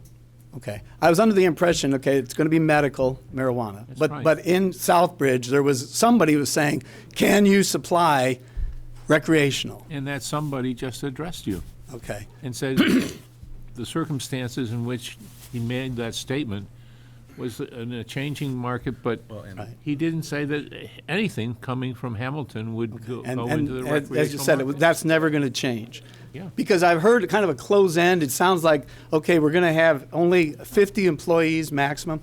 What if demand increases, even for medical? Is that limits the 50 is going to stay there no matter what happens? It's never going to grow. There's never going to be any expansion of more buildings or more cultivation going on? When the They would have demand to is come there, they're back going to and- say, no, we're going to stop here. The host community agreement specifies the size of the facility. It allows a tiny little bit of increase, and with the increase would come a renegotiation of the fees and the costs. But it's really pretty much fixed. Yeah. The host community agreement is really the thing that limits what can happen there. So you guys are all promising. It's And- never going to get any bigger than this. And the law, doesn't it require you can only grow so many plants in a certain size facility, is that correct? Or it was something like that, there's tiers, right? Yeah. So there's no plans to ever expand building-wise, no matter how much, the demand is out there. And if it did come to that, would it come back to you folks and come back to all of us again? Or who makes that decision the next time, once the cat, has already got out of the bag, so to I speak? mean, it would have to come, if anything changed, it would have to come back, yes. Okay. But I can't speak for them on future plans, but. And my other concern, I was a hospice chaplain for a number of years. And there were nurses and doctors there. They were making very good salaries. And there were a lot of laws about how they handled the drugs that they handled. And those were all in locked cabinets that were very closely monitored. But there was still a reason they were monitoring people who were making sometimes six-figure incomes because of the temptation of them perhaps somehow disposing of that in a way that wasn't legal. So when we have people working over here for $15 an hour or whatever they're going to be making, it won't be six-figure incomes. What's to keep them from being tempted to be perhaps distributing some of this in some other illegal manner when there's really a great market and demand? And we can say, oh yeah, there's all these laws. There's laws everywhere, folks. And that's why doctors sometimes lose their license. They violate these laws selling drugs that are prescription drugs illegally. So how do we guarantee that's not going to happen? You can't guarantee that. You can't. People You are can't. humans. They That's have correct. weaknesses. They'll do things that you just cannot. So you don't provide a lot of opportunities for them to stumble. You can't predict what somebody's going to do. On the other hand, the information we've seen so far has been approved by the police chief and seems to suggest that the facility is secure, that it's locked, there's not going to be intrusions from outside. Again, I guess you can't really predict whether one of the employees is going to go rogue or not, but And with all due certainly, respect, sir, you can't control who comes into your neighborhood once a facility like that opens. Actually, I think the answer was already given, which is that with that matrix system that you talked about, there's so much tracking going on with that I think it would probably turn up pretty quickly if product was missing. There's too much documentation going on not to have it found at some point. So I think your question is sort of moot. I understand what you're getting at, but I think it's moot. One last thought here, since I have the podium. I'm just thinking about the, earlier you mentioned about the moral, and Father came and spoke, and I've also, of course, been a pastor for a number of years as well, dealt with a number of folks who do have addiction issues.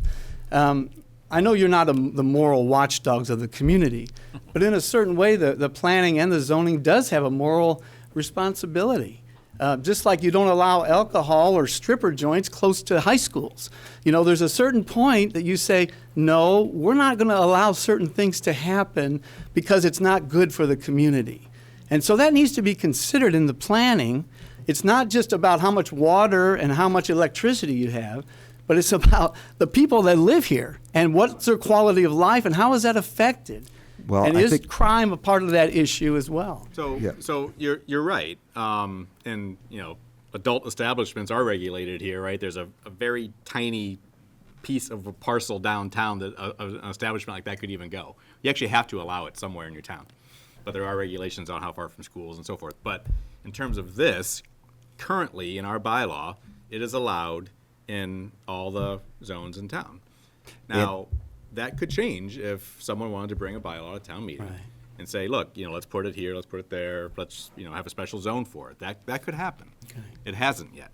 Because this is also an adult 21 or older product, so it's not 18-year-old kids, although the high school does have some issues already with drugs out there. Well, But the they've other had thing, them from the other before thing this, is so that this is it's you as kind an of a moot adult question again. can legally grow 6 plants, and if you're married and have a spouse over 21, you can have 12 plants Hear that, honey? We can get started. in your yard. So I mean, it's we're talking about a highly regulated market that's emerging, and trying to control that, which is all well and good, and that's what we're trying to do here. But the fact is, there's a whole other set of law that allows anybody over 21 in this state to be growing, 6 plants per individual per household. So it's not like suddenly this facility is the center of evil. It's like everywhere. And so we're trying to grapple with a particular facility, commercial facility, with the zoning bylaws we have and the purview and authority we can bring to bear and influence its structure, its size, its consumption, and its impact on the community. And we'll do that. But as Brian said, we can't get into the moral issues. It's like if somebody came and wanted to build a home and they were of a religion that we didn't like, we'd say, they're going to be a plague on this community. We don't want them in our town. We would be sued 6 ways to Sunday. No First Amendment right to grow weed. It's legal. Guys, get real. It's Federally, you're right. Guys, we don't regulate the federal law. There are 32 states in this country that allow either medical and or recreational marijuana.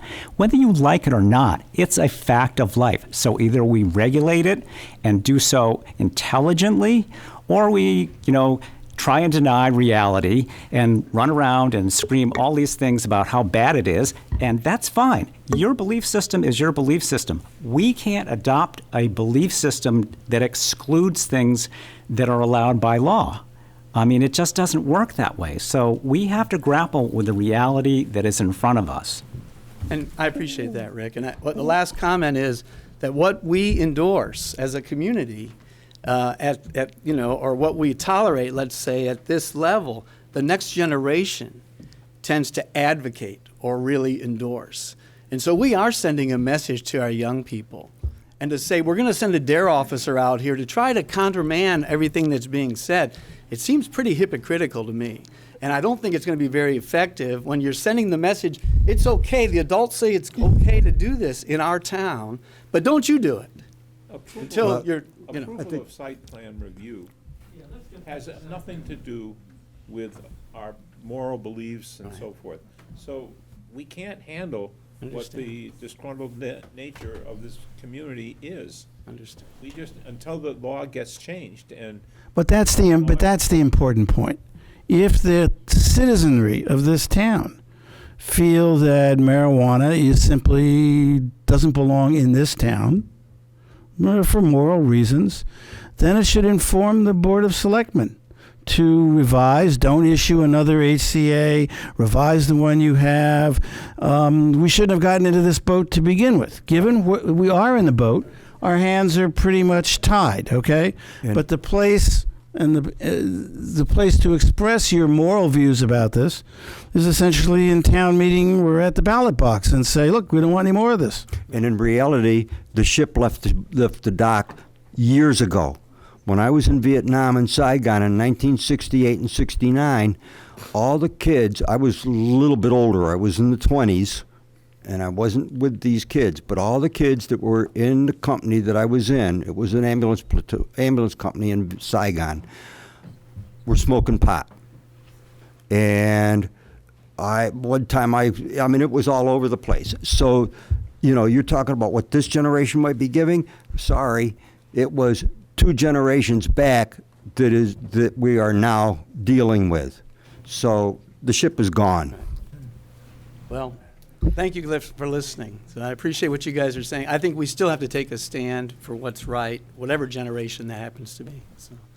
Agreed. And again, any citizen can bring a bylaw petition to the selectmen and then potentially to us for hearings for a town meeting vote on zoning bylaws. So Yeah, but just understand, and you're absolutely right, but just understand that this is now in progress, so you can't come to town meeting and say, we want to get rid of this law and change it dramatically, because we're in process, so it would affect any future facilities, but you can't legislate this one out of existence because they're doing so under an existing rules, regulations, statutes, so just understand that.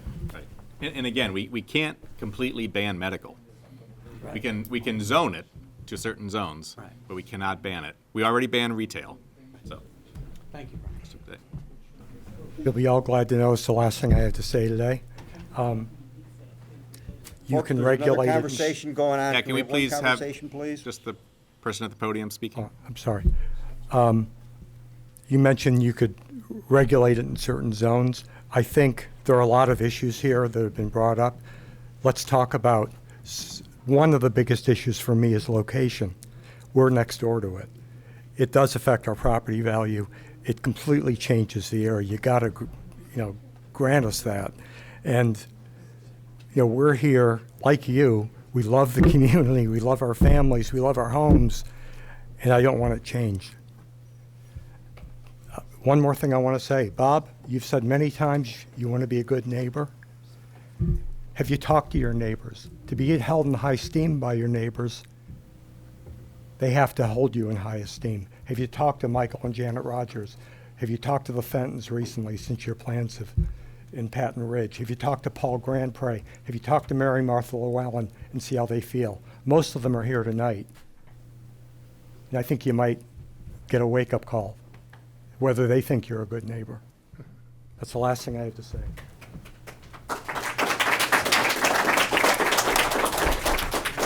Hi, Tim Whitman from 184 Asbury Street.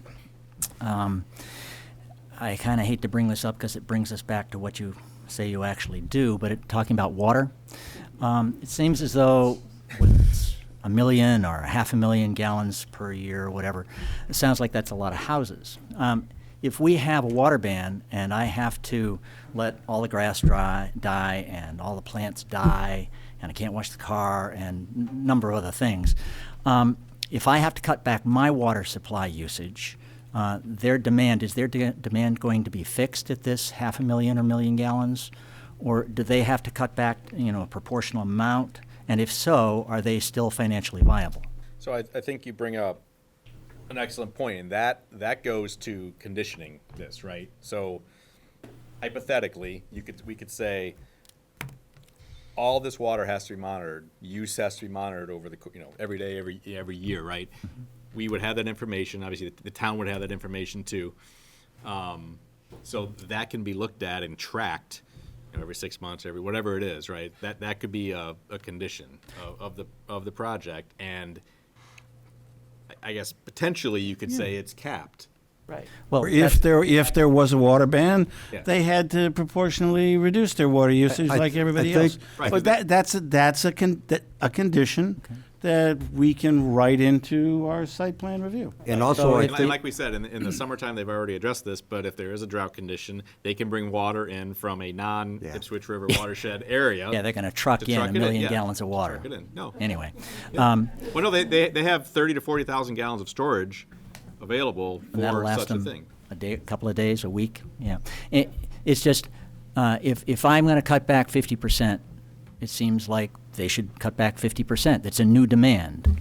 So if we can put in a condition like that, if the rest of the town is required to cut back 50% on their water usage, they should cut back 50%. That sound reasonable? But you're not. I mean, there's no percentage right now that you're required to cut back per se. And actually, we have to be a little careful about. I mean, you could do something like that, absolutely. Okay. It's just what that percentage is and what makes yeah, sense. and you bring up a very good point. Is we as a town do a very poor job of water conservation. I mean, you notice it's about 9 months of the year we have no water problem. It's when, July and August come and we haven't got rains and people are still watering their lawns. Mm-hmm. You see it all over town. Right. So in the summertime, they're going to stop watering their plants? Yeah, that's what the water ban is about. As long as Not their plants. I'm talking about our lawns and grasses. I'm just saying, if we're cutting back, Right. they should cut back. Well, they've already said that and we'll have to establish what those criteria are, that they'll bring in outside water from outside the Ipswich watershed. So they're not going to let their commercial business, pardon the pun, wither on the vine. They're going to make provisions that if there is a severe drought, they've got to bring in imported water. Yeah, and that's a condition we can impose. Rick, that's also what the Ipswich Watershed Association Yeah. is supposed to endorse. Right. How the net zero that they're talking about is going to happen. Right. It may be that the Patton project will have to, support or get rid of some wasting water facility in our town in order to get their quota. But that's what the Ipswich River Watershed Association has said. They want to demand a Right. net zero. Right. So And- will they be the ones that monitor it, the Ipswich Watershed Association? No, they're an advocacy group. Who will actually monitor that they actually are complying with this reduced water demand? Well, my understanding is, and Brian, correct me, is and we haven't conditioned it They'll yet, so trust we them? don't know what that is, but they would be submitting reports on some periodic basis to the To planning whom? director of the town. Yeah, and the Department of Public Works has everyone's water meter, including theirs, right, that they track every 3 months, right? That's what they generate their bills from. So that's another, I think we do both. We have that and meters at the site at a minimum to. Yeah. It's just, that's the detail part of it. The overall part of it is, it kind of irks me to see my quality of life being diminished over the last 30 years living in town. And here's somebody coming in and they're going to use how many households worth of water? We'll find out. 50, Yeah. 100, lot. That's the irksome part. As long as there are constraints on what they can do and somebody monitors it, that's all we can do. That's the Achilles heel. At the next meeting, the DPW director will be here as well to talk about what we're permitted to use in terms of water for the state and some other topics once Beta has submitted their review of the engineer's water study. That'll So be interesting. You'll be able to ask some questions of him as well, so. Thank you. Sure. Roland Brooks, 446 Essex Street. Just to kind of reiterate what Mr. Whitman says, I agree that there should be strong conditioning on any approval, assuming it gets to that stage, so that the impact of water on the rest of the town is not negatively affected. So, I don't want them taking any more water away from the rest of us who have lived in town for years. Thank you. I just have a question, Mr. Chairman, about, because I get the sense, and I'm sure everybody in the audience hopes that you're about to wrap up, and I certainly appreciate all the time that you've given to everyone. Sorry. You mentioned that the DPW director will be speaking, I guess, in 2 weeks. That's the plan right now, yeah. Could, to the extent that other aspects of what's coming up, would you be able to share that in terms of what the expectation is, if there's going to be maybe 2 more meetings on water or 1, or what the story is? Well, Kevin just said a little bit ago that he was planning on bringing, you say odor next time potentially? Yeah. So we will be covering more water next time, and I'm not gonna promise that we'll be done with water next time. Right. We'll see. Right. I mean, I would expect the Ipswich River watershed may be here again, I'm not sure. Right. So again, that's a little bit up in the air. Okay. But as Kevin said, we hope to hear Okay. about odor, and we all hope to, hear from Beta Right. on there. So there will be both. Given that the very critical issues of water, odor, and noise are a bit of a moving target with regard to when exactly they'll be presented, when the Beta information, reviewing the Fuss and O'Neill information, and so on.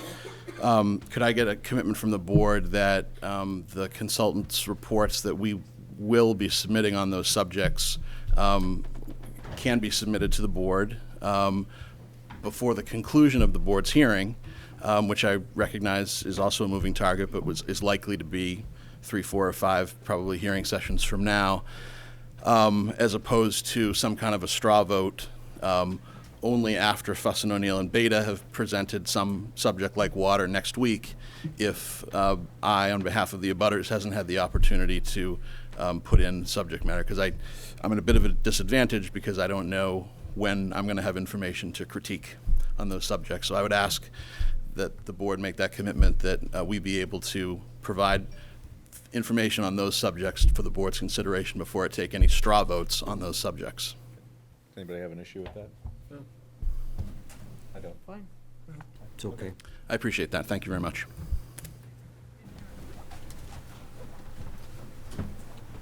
Any other public comments?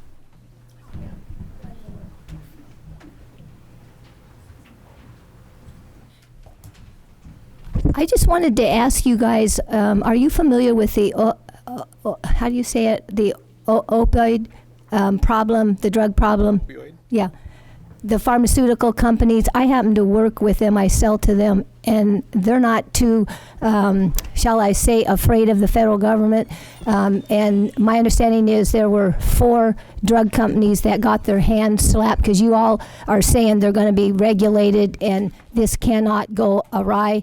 Well, the drug companies are very big, and there's 7 of them that I deal with, and they just slap their hands, the federal government does, and give them a fine, and they pay the fine.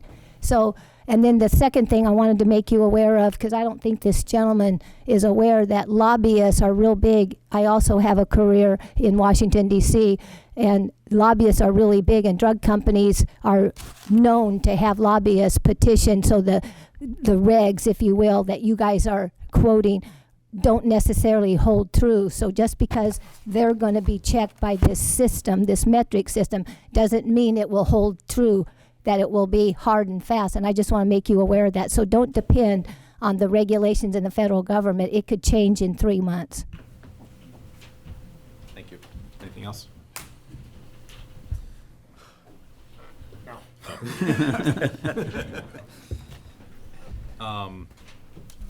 Is the board interested at all in taking those votes on some of those particular topics that he mentioned again? You might have to rattle those off again. I want to hold off on fire suppression, because I want to call Fire chief about a couple things. Yep. So that I want to hold off on, but it's 10:30. Just 9:30. Okay, I can't see the hour hand. Feels like it. I just don't. I really don't feel that the end of the meeting. I'd rather bring it up at the beginning of the meeting next time. What's if that? You're going to taking these votes. Oh. I just feel that I can't sort of pull it all together. It's very hard for me to distill it all. If we know what the votes are going to be, I'll review those topics for a vote next time. How does everybody else feel? I'm ambivalent. I'd just soon wait. What's that? I think I'd just as soon wait. Yeah, I think so too. To me. Just put it in the record what the votes are going to be on. I'll be ready. Well, that we can do. That we can do. So can you just to indulge me, rattle off everything except fire that you were thinking of for Sure. tonight. And then I think what we'll do, we'll have that on the record that if you want, we can do it potentially first thing next meeting. Yeah. I have no issue with that. Everybody can go back and review everything, and we can then take the votes then. Sure. So I'm doing it based on the list that we provided. So the first one is number 8, which is security. Yep. And we'll skip number 9, which was fire suppression. Number 10 is emergency response plans. Number 11 is facility operation plans.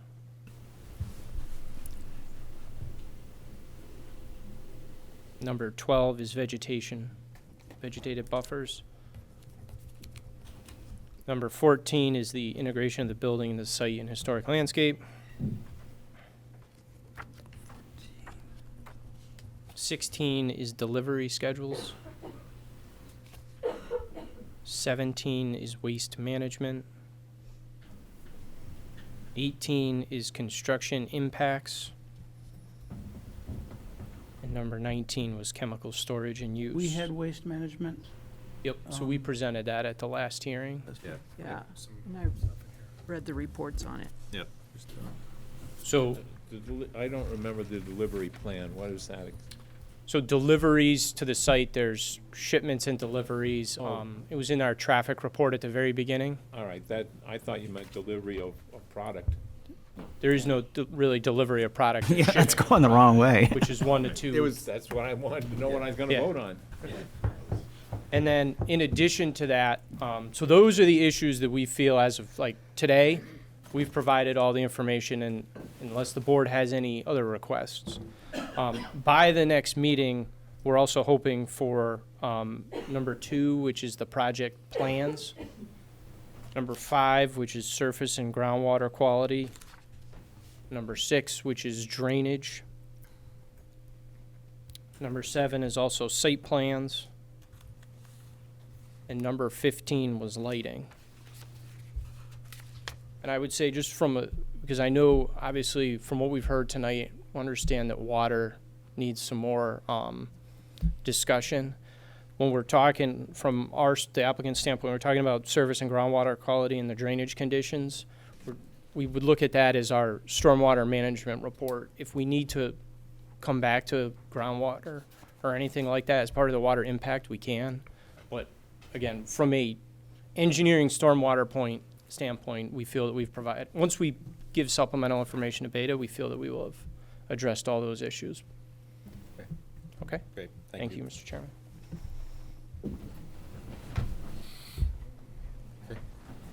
So we need a motion to continue this until, what was it, the 18th? How about you make a motion? I move that we continue the hearing on the medical marijuana facility site plan review until the. Stormwater management. And stormwater management until the, what date? June 18th. June 18th. Second. Any more discussion? All those in favor? Aye. Aye. Opposed? Unanimous. Thank you. Thank you, everybody. Now we can take a 5-minute break. Brian, will the website reflect a different site meeting if there is a different site? I'm sorry? Will your website reflect a different meeting location? from the- Yes, it'll be publicly noticed. This is question.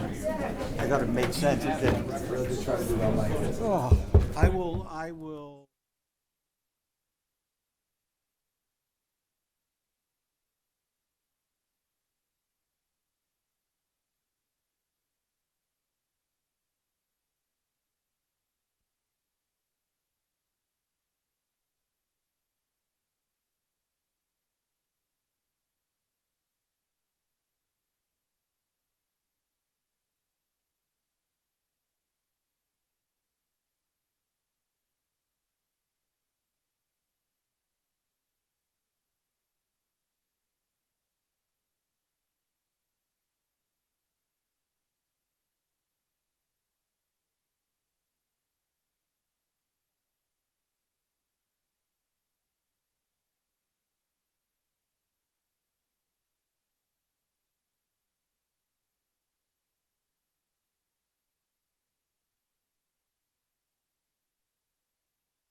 so.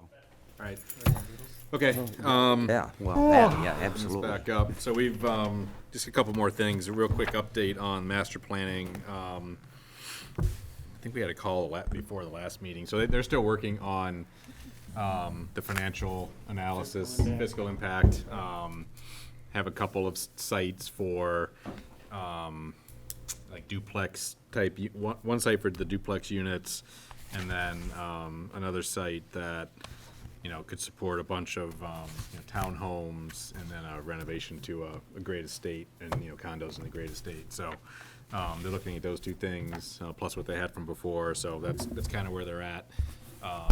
We gotten them information, I don't know, a week or so ago on all of that. So I know that they were still waiting on assessor data. Again, you weren't on that email, Rick, I don't think, but they asked the assessor on a Friday to get the information to her on Monday, which is completely ridiculous. And we told them last time, you can't do that, right? Small town, they're taxed, they're doing other stuff, and you gotta give them at least a week. So it was gonna be another week till they were able to get that out. So that should have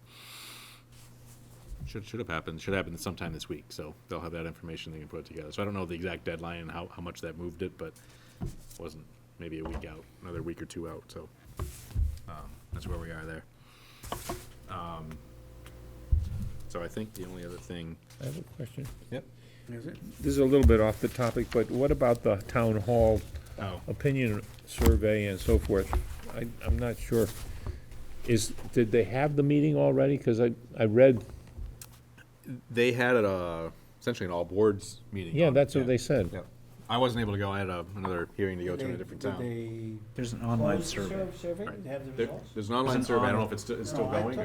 There's an online survey. Yeah. I don't know when that's done. I have no idea, honestly. But we haven't heard about No. any tabulations from that. Who all went to the meeting? I wanted to, but I wasn't here. Okay, yeah. Anybody go from the board? Didn't go. I wanted to go. I didn't go. Yes, I You went did, to the meeting. okay. Memorable. It was very interesting because they presented this as, it's $8 million. This is what you have to do. There's, a couple little variations. You can put the elevators here, you can put them there, you can put them there. But, it's 8.8 million or 8.7 million or 8.5 million. It's kind of like there was nothing Short of it. in between. Yeah. And it's all pretty much a complete rehab. They putting insulation in, they're putting all new wiring, they're putting plumbing, new HVAC, the elevator, they're building, it's kind of a clever thing, they're building offices in the 2-story second floor. And all they did was really keeping the shell and doing everything all else. they did is really go through it. And then they had a survey, and so I submitted some opinions saying, do you have a $2 million or a $4 million or a $6 million plan? Maybe you should, just so we can kind of see, is there anything we can do to halfway between here and there? But it was pretty much $8 million. Did they talk about the process at all and how they kind of got to where they're at? Because I know initially they were looking at an addition, and that was going to be even more money. And they looked at an addition. That would be a lot more money. There was one option where you save the staircase. Yeah. I think you push the elevator out to the outside. That was a little more. That was $600,000 or $700,000 more. So one of the things in the survey on the survey website, they sort of said, do you want to do that or do you want to do that? Keep it there. But there was no indication that, maybe we could do a partial renovation or just something or other that would cost $3 million or $4 million. I mean, that's why I kind of asked, was Spread that it over 10 ruled out? years. Was that ruled out at one point for some They reason? never mentioned it. Okay. No, It just. on the CPC, right, they didn't look at a partial renovation. Right, there was it was just, all or nothing kind of. And But the problem, cost would be, yeah.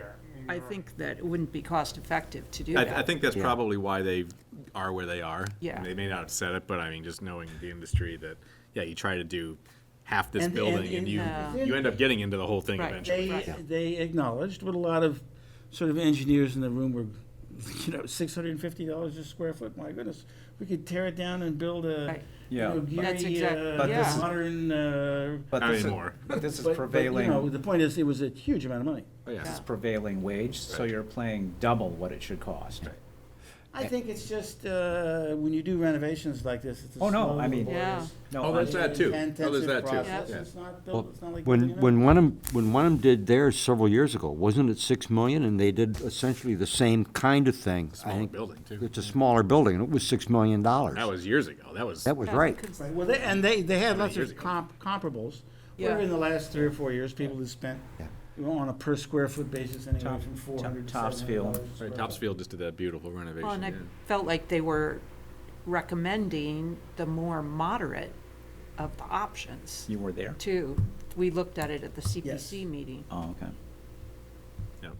Yes, I mean, the two options they presented is if you want to save the staircase, it's gonna cost you another $600,000. Right. So the So- cheaper version was not the same. So what was the general consensus on that? I don't know, that was part of the. Survey, right? Survey, the Oh, town okay. So survey. yeah, we'll have to wait and see what that is, and we'll find out when that's closed and see what that says, right? But it's So what were their next steps? Obviously, the survey, see what that says. But See the survey, and kind of just left it at that.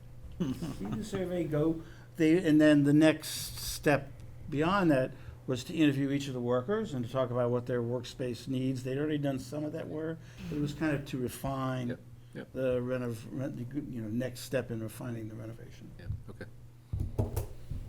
Good. All right. Love old buildings. Well, you have to. Anything else from other boards or?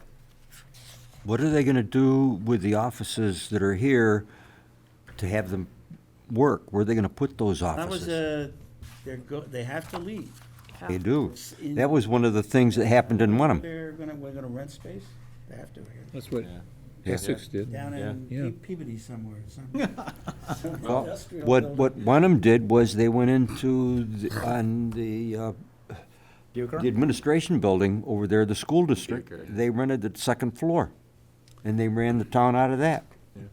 Oh, that's interesting. Consolidate. We do have excess school space, don't we? Right, I was gonna say, consolidate grade schools. Yeah. Move in. Yeah, I mean, Oh, that, God. that whole floor isn't open, but part of it, maybe, I don't know. No, not in our lifetime, Did you please. say grade schools? Yeah, Oh, well, It's a 60 million. shows you how old you are, huh? yeah. And it's a 10-year project. So by the time it gets built, it'll really be 90 million. How about Penguin Hall? But that's in Wenham, isn't it? Wait a minute, that's occupied by a school. Oh, but Well, they not- have not the lots whole of thing. space. Not the whole They have thing. They have tons of excess space. space. Oh, yeah, Okay. they have more space they can That- ever that- fill the up. option, yeah, Oh, okay. Huge. That was Seminary. not part of the $8 million. Right.